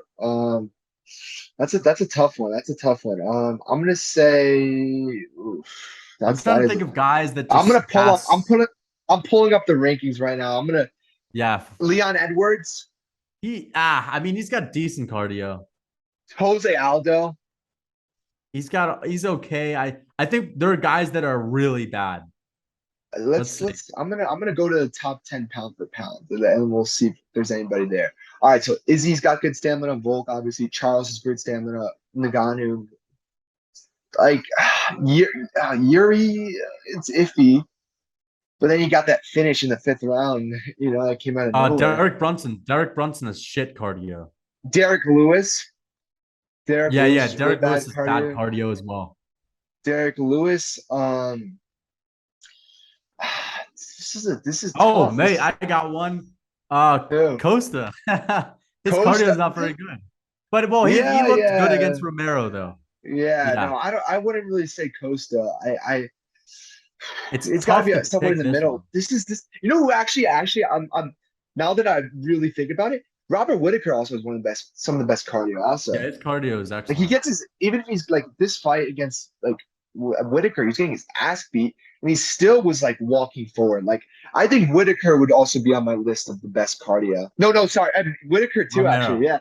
yeah, yeah. Yeah. No, Vittori. I think Vittori and Whittaker both also have ridiculous They got cardio. great cardio. Both of them got good But cardio. I just want to think of worse cardio. Who did you just say? I said Uh, I think I Derek Lewis. Yeah, Derek Derek Lewis. Lewis. I Yoel just Romero didn't have good cardio either. But Conor McGregor, oh, obviously. Yeah. Dan honestly, Hooker. Connor Dan doesn't have Hooker. good. Yeah, Hooker. I think Connor's probably It's the hard. one that comes to mind, the biggest name that has bad I think cardio. Leon doesn't have great cardio at all. I Yeah, think Leon's cardio is not Vicente that great. Luque doesn't But have I great also think that cardio. that's the altitude. Yeah, but it also in the Diaz fight, like his cardio wasn't great. Also, in previous 5 round fights, he just the fifth rounds, fourth and fifth rounds, he just didn't look as good. I think Yuri doesn't have great cardio, but he grinded it out in that last fight and got the win. But I I don't think think Yuri's got I think his cardio is fine, bro. I mean, you think it's I think listen, if you're going, I think worst cardio, if you're in the fifth round, you probably don't have the worst cardio. okay. Yeah, that's fair. I mean, That's the Connor's thing. been in Like the fifth round though. I Like, Connor, but yeah, true. True. But I Connor, want to say Darren yeah. Till, Darren Till, Darren Till. Yeah. Till But I kind don't of even underneath, consider him a bro. fighter anymore, though. No. Yeah. All It's right. got to be some heavyweights, though. Yeah. Let me actually say one more thing before we go to the next topic. So I was just scrolling down. I see the women's flyweight division, and who the hell is Caitlin Chikagian. Chukagian? Who the Chikagian. hell is that? I know her. She's blonde. She's not very I mean, she's not very good. She's fights she like grapples with Gordon like that's all I know about her. She's fought for the title once. She fought some other guy. I No mean, stars, fucking no stars, no stars. no That's all I stars. was trying to say. Like, there's just Yeah. no stars in women's MMA, and Yeah. yeah. So yeah, but yeah, that's all I had to say about that. But yeah, yeah. I don't think there's as many guys with bad cardio as much now, which is a good thing, because like bad cardio, there's no excuse for bad cardio. I'm No. sorry, there's no excuse. So it's good. It's good to see that there's less people with bad cardio. But I wanted to, since it's actually fight week, and I know we were talking about it a bit, but I wanted to give our official predictions on the whole fight night. No, not fight night, pay-per-view, Yeah. official So predictions. my official prediction for the main event would be Hamzat Chimaev. I'm gonna go with Hamzat Chimaev TKO over Nate Diaz in the first round. First round. TKO. I think he knocks him down and has follow shots on the ground and they stop the fight. Okay. I see that. I'm gonna go with Chimaev by KO in the first minute. Yeah, I That's could what I, see it. that's what I got. Just like a one punch knockout or just like a ridiculous like kick. I could definitely see a head kick. And then what about the co-main? Um, co-main event. I would say, um, Li Jing Liang is gonna get a second round. I think he's gonna get a first round one punch knockout over Tony Ferguson. First round. Yeah. Okay. Okay. I I mean, think his Tony's chin. chin is. I think he's the layoff is too short. He's gonna get hit. He's Yeah, gonna.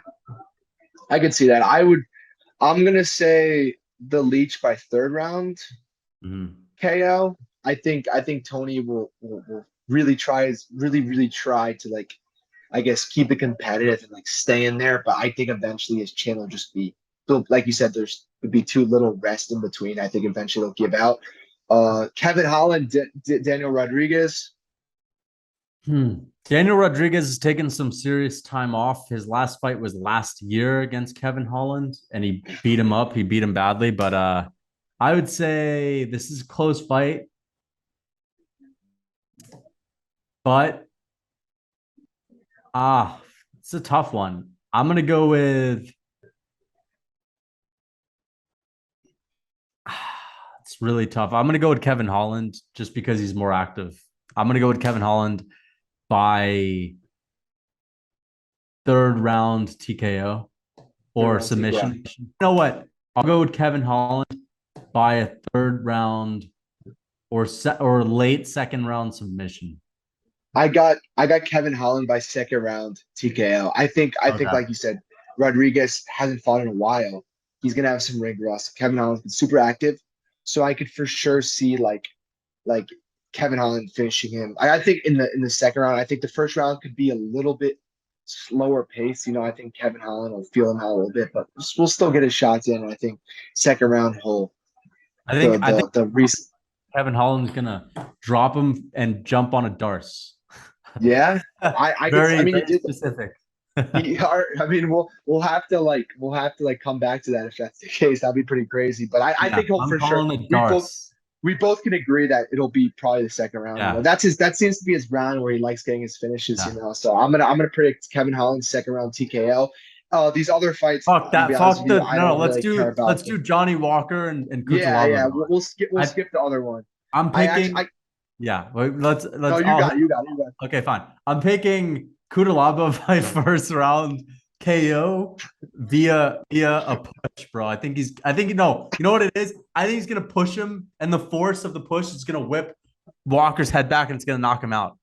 I think, I or a gust of wind. I think he's gonna miss a punch and it'll knock Walker out. Either way, we're going first round. Ian Kutalaba, knockout over Johnny Walker, worst chin in the UFC. So that's my pick. Yeah, nothing is more guaranteed besides it than a Johnny Walker first round finish. So Yeah, I'm gonna pick Kutalaba by first round finish. I think it will be a kick. I think it'll be a head kick. I could see it. I could see that. I think Walker will be in there super scared, Yeah. and then I think he's just gonna put a head kick up the middle and just finish it, Yeah. and he'll be another meme. But yeah, I mean, I I think he think that gets cut if he loses yeah, that. I think he I gets think he's cut. gonna get caught. Yeah, and I think this is his last fight in the UFC, and definitely the worst chin in the UFC by far. So I think this fight card as overall, it's unfortunate. I mean, I wish we had some If it was a excitement, fight night, honestly. if it was a fight night, I'd be happy. Yeah, I agree also, and it's just like kind of sucks that like we were way more excited for UFC Paris, which was a fight night, than a pay per Way view. Like more that's next, exciting. like literally next week's a pay per view. Like that should be the most exciting thing ever, but it just doesn't. I just don't have that feel. I don't know how to explain it. There's just no excitement. Like I Yeah. mean a little bit excitement just to see Chimaev, but like I don't have that pay per view like feel. Going Yeah. into a week of pay per view fights, like we talked about last time, like UFC 278, like we just had this like excitement throughout the week. Like the countdown, all that, and it's just not there this fight. Yeah. These pay per views, and it's I unfortunate that honestly this I that, don't even that we have care to wait about till the October. yeah. I don't even care about the embedded episodes Yeah, because I like who what do yeah, we have to see there? What do we have to see there? Like yeah. we have to see Chimaev's mindset. We'd see like who's like I feel like when we're watching embedded stuff, like we're trying to like see what these guys like they look like fight week. like their mind, like what their mind's like. And what do we need to see from Chimaev? You know, We know he's gonna dude, win. Not he could impressive. roll out of his bed. Like I saw on TikTok, you posted like you reacted to Sean Strickland's take that Chimaev could roll out of bed and dominate Diaz, and that's the truth. So like, I think there's just Chimaev could nothing to take. see. I think You know? Chimaev could take 2 years off of training and beat Nate Diaz. Yeah, I think so. I think I said last week. I think Chimaev finishes Colby and Leon in the same night, both first round. I think he beats. I think he finishes Diaz, Colby, and Leon in the same night, first round all. I don't know about that, but it's. I mean, that's a bit of a. I could see him getting a finish against one of Diaz will those be like guys. 10 seconds. Diaz will be 10 seconds. Diaz would be 10 seconds. Yeah. Yeah, I generally think that Chimaev's just gonna finish him in like the first minute. I Generally think think so. the only reason why it wouldn't be the first minute is if Nate Diaz plays it really safe and runs away. Do you think he'll run away? Because in the No, Leon fight, I think he was doing some weird stuff. You know, I think he'll just get taken down if he tries to run away. Yeah, I was talking about it in the last episode. Like, what do you think the first minute of the fight will go like? Do you think Chimaev will go for the takedown right away, or do you think he'll go with the striking? It's so hard to predict. I think he goes in there with the. I think he goes in with in for the striking. You think he does, or do you think he like pretends like he's gonna strike and then like shoots for a takedown and just takes him down? I mean, listen. The only reason why, listen. I mean, if you're really asking me to think about what will happen, I think he will shoot for the takedown. But I'm hoping that he doesn't, so he could just knock him out. Yeah, I kind of want to see Nate Diaz get knocked out. I don't know. He's like they get him out of the UFC. The Honestly, dude I think hasn't won Nate in should years. stop. I think Nate should retire. Yeah, he should. Like the dude is he's clearly lost it up there, you know. So What do just you don't want think him to take about any more damage. What do you think about Jake Paul versus Anderson? Ooh, Anderson Silva. Okay, so yeah, that's a perfect way to almost finish up the show. Um, I think it's a very interesting fight, and I give mad props to Jake for taking this fight. I think this is a harder opponent than Hasim Rahman Jr. I think it's a harder opponent than Tommy Fury. However, Anderson Silva is 47 years old. His chin is not going to be the same, you know. No. And I think that's clearly what his team sees in that opponent. I think he sees that like would it be too hard to finish this guy? Like they may be like, okay, like if it like it goes to decision, he'll lose. But I think they just have faith that Jake Paul could finish Anderson Silva since he's old and all that. So I think that's why they took the fight. But Yeah. I'm mad props, and I also think another reason they took the fight was because they saw how bad the Tyron Woodley 2 fight did. They saw Right. how little paper tickets Hasim Rahman was selling. I think they needed an opponent, a big name like Anderson Silva, or else they weren't going to sell anything. And I think that would really like lower the value a lot of Jake Paul. So I think that's the main reason they booked the fight. But yeah, what are your thoughts and who do you have? What are your early predictions? I agree with that. I think that's why they booked the fight because they with Jake Paul now because we're getting more adapted to seeing him as a boxer and not just a YouTuber. And I understand why fighters call them YouTubers because they're trying to just diss him a little bit. But Yeah, I basically see Jake Paul as a boxer now, and yeah. At this point, yeah, for sure. I like the matchup. I think both men could win. I don't think it's an easy fight for both of them. I think that Jake Paul's taken a lot of time off, and because he's young, he's going to improve a lot. I think that Anderson Silva is older, and when you get to that age, father time could hit you fast. I'm not saying it has, because Anderson Silva's last fight, he looked incredibly impressive against Julio Cesar Chavez Jr. Right, and Yeah. Oh, that was his last. That was one of his last fights. He's fought I think 5 times. He's won all 5. So yeah. he's So had Anderson Silva, yeah. boxing wise, is He's good. He's really a good boxer. Yeah. The only thing that with me and Anderson is he could at any moment, just at any month, start to get old. And Anderson's one of those guys like a Yoel Romero where he could just be really good up until his late 40s. And I hope he is because I'd like to see Anderson perform at his best. I am gonna lean towards Anderson Silva, assuming he's as good as he was in his last fight. But I don't know how many rounds they're going to make this. Jake Paul is the one who decides on the rules. Yeah. And because Jake Paul is the one who decides on the rules, it could be in his favor. And, if it's an 8-round fight, I'm picking Silva unless he gets KO'd. If it's a 12-round fight, I'm picking Silva because the thing is, if you go down to, okay, both guys are skilled. Silva's probably more technical. He's probably a better boxer. I mean, he's a fucking amazing boxer. He's a good striker. Yeah. You know what I He's mean? had a good Yeah. boxing career. He's had a better boxing career than Tommy Fury, Exactly. I think that's the thing. I think that, I've said Tommy Fury might beat Jake Paul, but I think Jake Paul could beat Tommy Fury. And I'm going to pick Anderson Silva. I think he's just going to be too much, but I really think it's just based on experience. And Anderson Silva has just seen it all. And, I just have to pick Anderson Silva. That's my pick. I like the matchup. It's exciting. I'll watch. I could see Jake Paul landing a KO, but Anderson Silva, like, he doesn't have a bad chin. He doesn't get knocked out. He's been knocked out, but every fighter, if they have a long career, has been knocked out. And he's got amazing defense. He rolls with punches. Counter punching is ridiculous. He's got power. He's dangerous. He's not a small guy. He's fought at light heavyweight before. Massive respect to Jake Paul and Anderson for taking this fight. And you know what? I'm gonna pick Anderson. So who are you gonna pick? I'm gonna pick Anderson Silva by decision. I'm gonna pick Jake Paul. Okay. By 6th round or 5th or 6th round KO. I think. How many rounds do we know? I think they're gonna do 8 rounds. Because all of Jake Paul's fights have been 8 rounds. So I'm assuming it'll just be the same. So, and I just think the thing is, I think Jake, you just have to trust Jake Paul's team until he loses, because his team is so smart. They give him these matchups that are so favorable for him.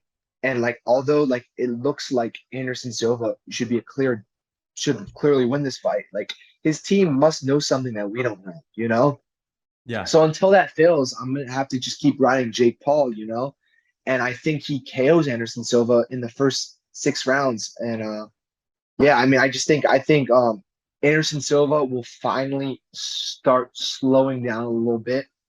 I mean, he's already slowed down since his career ended, but at least start really showing real father time. And I think he's gonna get knocked out by Jake Paul. I think it's gonna be unfortunate, it's gonna be sad to see, but I just So you think father time? You think that he gets KO'd due to father time, or you think he gets KO'd because Jake Paul will be the better boxer? I don't think Jake Paul will be the better boxer that night. By any means. I just think that one punch knockout will come at some point. Jake Paul, whether you think he's a great, whether you think he's a good boxer or not, he definitely is gifted in the power department. He definitely has power. And I think you put Jake Paul, even no matter how good Anderson Silva is as a striker, you put a guy with that kind of power against a 47-year-old. What do you think is going to happen? You know what I mean? So I kind of that's kind of what I'm leaning towards Jake Paul knocking him out. I think at some point he'll find that big punch, and I don't even think it takes I think it's just inevitable in my opinion. I just think that he won't be able to Anderson Silva won't be able to take many of those shots. So I think at some point, as the fight goes on, Anderson will get knocked out. So I just think, I could see that. I could see him knocking him out. But the reason why I'm not picking it to happen is because Jake Paul knocked out Tyron Woodley, who's a wrestler. He knocked out Ben Askren, who's a wrestler. These aren't high-level strikers. And Tyron Woodley in the UFC was known for his power. He was known for being a big puncher. But he was old. He lost. And if you rely on your power and your explosivity, when you get old, you lose it. Anderson Silva has never relied on his power. He's never relied on his sheer force and explosivity. He's always relied on his skill. And Jake Paul has fought nobody even close to the level of skill that Anderson Silva is. No one comes close. And that's the thing. It's sure, he's older, but then skill comes into, and that's the thing. It's Woodley was old, so he no longer had the same power. He no longer was as quick. A prime Tyron Woodley, in my opinion, would have beat Jake Paul. I agree with you. But Anderson Silva doesn't have to rely on that power. And sure, he doesn't have the same reflexes as he did when he was younger, of course. But I think it'll be enough to get by Jake Paul, who is a decent boxer, but you know, it's not like Anderson Silva has to dodge the best boxer on the planet at that No, weight class. not It's, you know not what I at mean? all. So Yeah. I What? think Anderson Silva wins. I could see Jake Paul winning.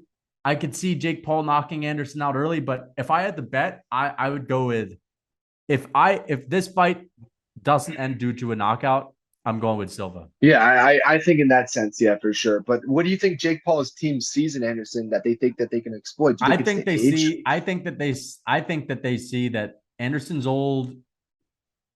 He may just really love the payday. He may not want to train so hard. And if we crack him, we could put him out. And also, it's it's a high risk but higher reward. So yeah, that's what I think. What do you think happens if Jake Paul loses though? Like, do you think his boxing career is If Jake over? Paul loses, then it's Tommy Fury or Diaz or someone like that. Or KSI maybe? Yeah, Yeah, I mean, If Jake Paul loses, he'll have other options, but do you think KSI people will really sucks tune in? compared to Do you think Jake people will Paul. really like tune in though to like a Jake Paul fight if he loses? Like, I If he just feel like fights there's. KSI, they will. But do you like other than that? Do you think like do you think like that's what I'm just thinking is like If it's Jake Tommy Paul's. Fury, then it'll not have a lot of pay-per-view buys. That's the thing. It's like if Jake Paul loses, his It's stock done, goes in my down. opinion. I think it's done. If Jake Paul loses, I think Well, his he could boxing thing still is make done. more money than like, a Sean Strickland, but like But still, what I mean, like relative, like just for him, it's like just what I mean, it's it's not not worth worth it it at that for point. him. Yeah. So I just can't see the Jake Paul experiment being done yet. I can't. I don't know. I think that I think it could come to it. We'll see. I think it's gonna. When is this fight? October. probably that's what they said October. They didn't say the exact I dates. I don't hope even that think they they've didn't announced pay it yet. But Anderson Silva to take a dive because if they don't, it'll be a good fight. I don't think they would do that. I just think that they know something about Anderson that we just don't know.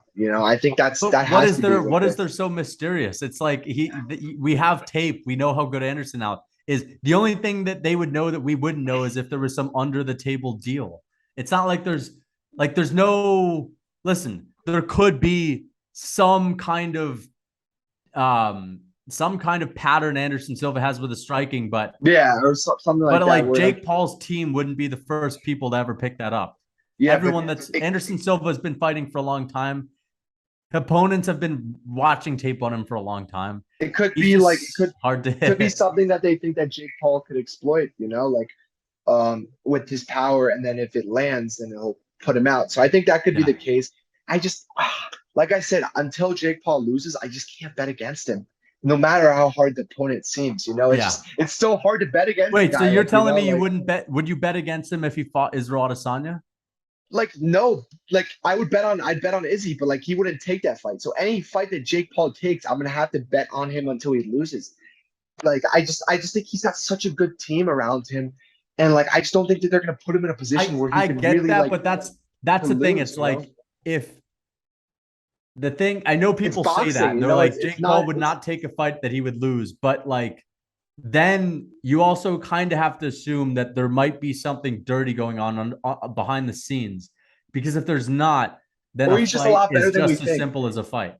or he's just a lot better than we think he is. Like he could have really improved his game, and Could have. like what if he's like training with like I know he said and his team said he's training with these like pro boxers who are like world champions. Like what if he's like kicking, like what if he's like dominating some of these pro boxers, and like we just like haven't seen him fight in a while, or he Yeah, just no, had two bad fights with he like could Woodley, win. I'm not saying he can't win, but I am saying I'm not saying he can't win. I'm not saying that he could definitely improve.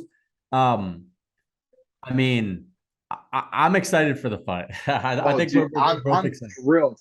I just hope it finally. I hope it happens though. Like Be based interesting on to see the build up because Anderson is such a nice guy and he has a broken English.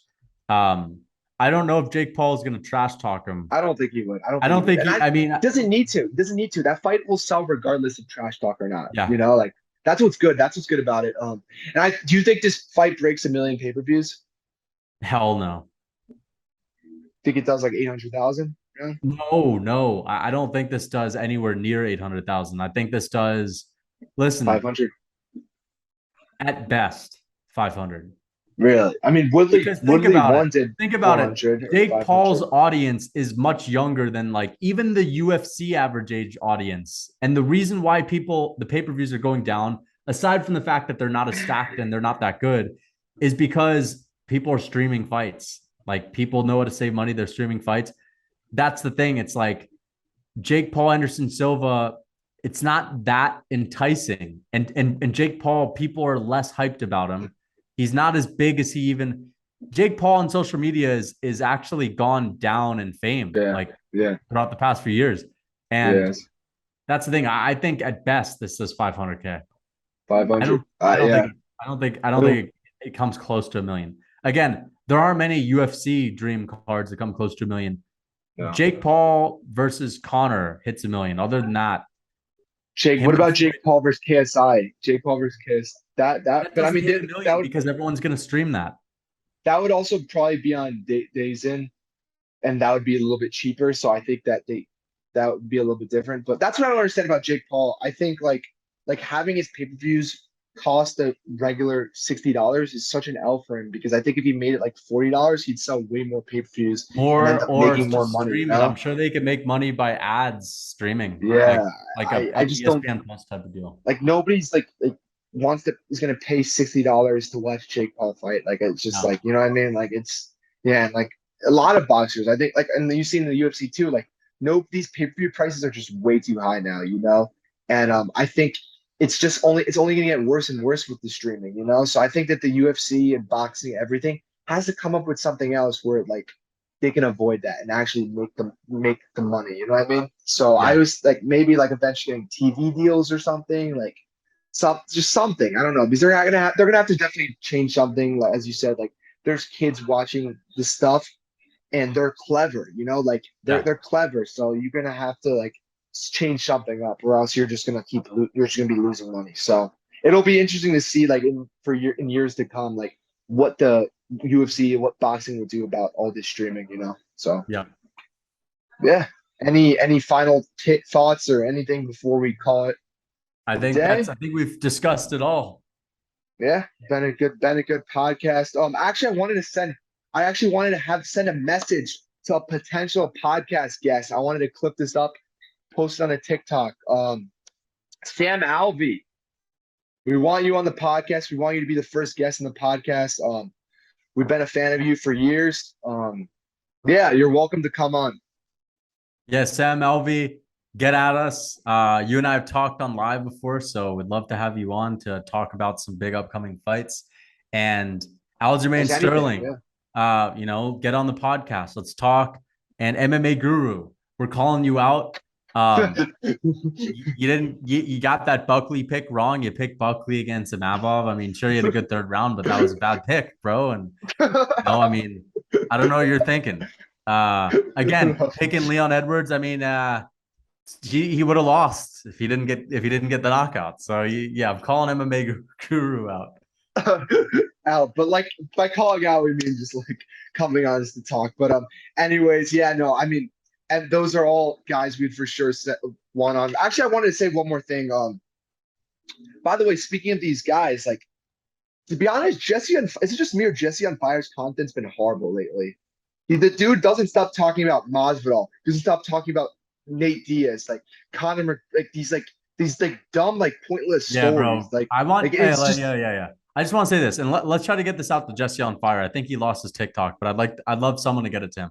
yeah. Jesse on Fire. I love your content.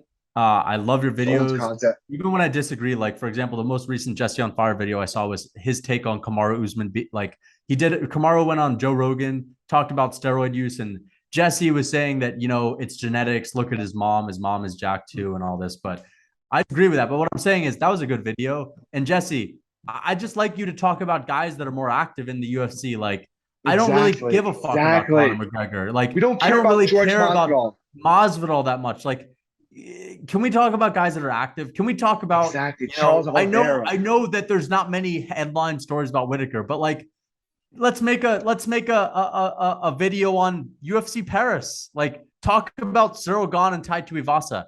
Talk about Marvin Vittori and how he's saying Whittaker ain't on the same level and all this bullshit. Like I feel like you could make more content on Chimaev and hell, Leon John Edwards Jones. I love, even.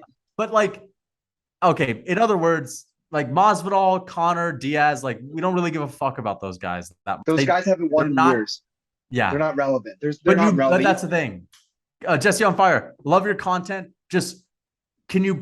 I would love for you to post more about the guys that are in the upcoming pay-per-views or the upcoming fights. I know you do sometimes, but you only do when it's like the biggest star with the biggest story. And I'm not saying go down to the prelims and talk about those guys, but talk about like the co-main event and the main event if it's like a Robert Whittaker and Marvin Vettori. Like, I never saw him give one predictions out from these UFC I know pairs. you don't do predictions, but just talk about the card a little bit. I think we're Yeah, tired of the fucking preview. Jorge Masvidal, Colby Covington case. We don't give a Nobody fuck cares about that anymore. anymore. No, who Thank you. cares? He also like just tries like doing clickbaits. Like he was like Conor McGregor posted a sex tape. Like no, like Like, it's just so stupid. Like nobody cares about Conor McGregor what he posted on his Instagram story. Like nobody cares. The dude hasn't fought in over a year. Like the dude hasn't won in years. Like yeah. he's not clearly not coming back for a while. Like why do we care? Like Listen, it's just annoying because he listen. Here's the does make thing. good Jesse content, Jesse cares, so I guess he'll do what he wants. But But no, I don't think none of anybody us want else to see that. cared. And I think the thing is, like, he does make a lot of good content. It's just like you need to just talk about guys who are relevant right now and who are winning right now. Like, Yeah, we don't care about these like old stars. You know what I mean? Like at this point, that's what Connor is. He's an old star. Like yeah, he's not and a you know what I Masvidal mean? too, and the Covington Masvidal case. Like we That was almost a know year it's not ago. interesting anymore, and they're not gonna fight again in the UFC. Okay, That's we what he don't like. said. He's like they may fight again in the UFC or something. Like, Hell, what? make a video on And who Chimaev and who Covington should fight next? Why does he make a yes, video on that? Like, why does he or make a make video on who yeah, Masvidal should fight make next? a video on Like, Islam Charles. Like I've barely seen anything on that. Talk about that. talk about Peter Yan versus Sugar Sean. Like the dude, like Yeah, he's got good. Like when he makes these videos, like about relevant stuff, they're really good, and that's why we're calling him out on this. You know what I mean? Like if we didn't like his content, we wouldn't be asking him to make better content. You know what I mean? So yeah. like we want him to make better content. Like stop with these irrelevant like old guys. That's all Yeah, I'm gonna I say. guarantee you, the people that watch your channel, watch MMA, they will click on videos on more relevant topics than the Nate Diaz, than the Nate Diaz. I know he's a big name. That doesn't mean these days big names Not aren't anymore. relevant Not all anymore. year. Like it's not 2019 or 2018. Like we don't 15 even. that much of a fuck about Nate Diaz. He's not that big anymore. Masvidal, like Nobody cares about Masvidal anymore. Like yeah, seriously, nobody cares about Masvidal even anymore. with the after the Colby fight, like Masvidal outside of the punch, like he's relevant. Yeah, and also I wanted actually you mentioned it before we go. Sorry guys, like Dude, let's if it's just running clip this. over. Let's post this on YouTube straight All up. right. Yeah, I wanted to say one more thing. Also, you talked about the Joe Rogan Kamar Usman thing. Kamar Usman, like when they Oh said wait, the I just thing want to about say more one thing real plates. quick. Talk Yeah, you yeah. say you say first. Okay. Chael Sonnen is the GOAT at getting people to click on his videos and getting views. He made a video called Leon Edwards cheated in the fight against Kamar Usman when we all know Kamar Usman cheated a bunch of times. He freaking knew that was a silly topic, but he knew that it would get tons of comments of people saying, "What do you mean?" Like Chael Sonnen is so good at pulling people in because he's got a big following. Most people would be like, "No, that's stupid. I don't want to make a stupid mistake." Then he made another video talking about it. So he's just really smart. What were you gonna say? Yeah, so what I was gonna say was about the Kamar Usman Joe Rogan interview. I wanted to talk about that real quick. And Kamar Usman, like when he mentioned the more plates, more dates thing where he was accusing him about steroids, he seems so defensive and all that, and like he's like, oh, this guy's stupid, all that stuff. Like I think he was talking about Guru. I don't know, but he was talking about Yeah, one of those guys accusing him of steroids, and like he was literally saying shit that like people who are on who are on steroids would say. You know what I'm saying? yeah. Like he made it sound like he was even more like guilty of taking Yeah, steroids. You know, if like you're not on, just like you don't have to just break like it down. Just be like, bro, I'm not on. Like I got some stomachs. I got some dots on my yeah, stomach. you didn't need to give a full story. Like He's you didn't like need breaking to say like down like you nah, didn't need to say you're this guy was stupid. Like Like why is a guy like why is more plates, more dates or memory group? Why are they stupid for thinking he's on steroids? Like why? Like they can't have like a opinion. Yeah. Like he was like acting like they're dumb just because they thought he was on steroids. Yeah. Like if you saw Usman on the cage, that like doing that crazy flex, if you saw him like with his like things on his stomach, what would you think? You know what I mean? Like I think pretty much anybody would think he's on steroids. Like why is someone Yeah. stupid for thinking he's on steroids? It seemed like he clearly got a little upset over it, and which is like a little interesting. But yeah, and Yeah. Usman like his whole thing after that whole fight, like going at all these shows, like pretending like he's okay, like you know what I mean? Like the It's dude is his way of clearly coping. broken. I don't, Yeah, I it's don't, his way of I think coping. it's okay. I think it's fine. I mean, listen, he failed, and I mean, listen, that's the way he's going to deal with it. It's fine. I mean, you and we've not been knocked out in front of the whole world. So, No, like, no, I that's don't think we true. should be That's too true. hard on him for that. Yeah, yeah. No, but it's just it. Well, like, yeah, I mean, yeah, that's true. But in terms of just the steroid thing, Yeah. like he sounds way more guilty by like saying that the Yeah, of people are course. stupid for like even like accusing him of it. So yeah, that's all I have to say at the end, like my last message of the day. But yeah, I mean, it's been a great episode so far, and I would love to say that I'm looking forward to this pay-per-view, but fortunately I'm not. But next week's episode should be interesting just to talk about it. And yeah, so All right, guys. Until next time. see you guys later.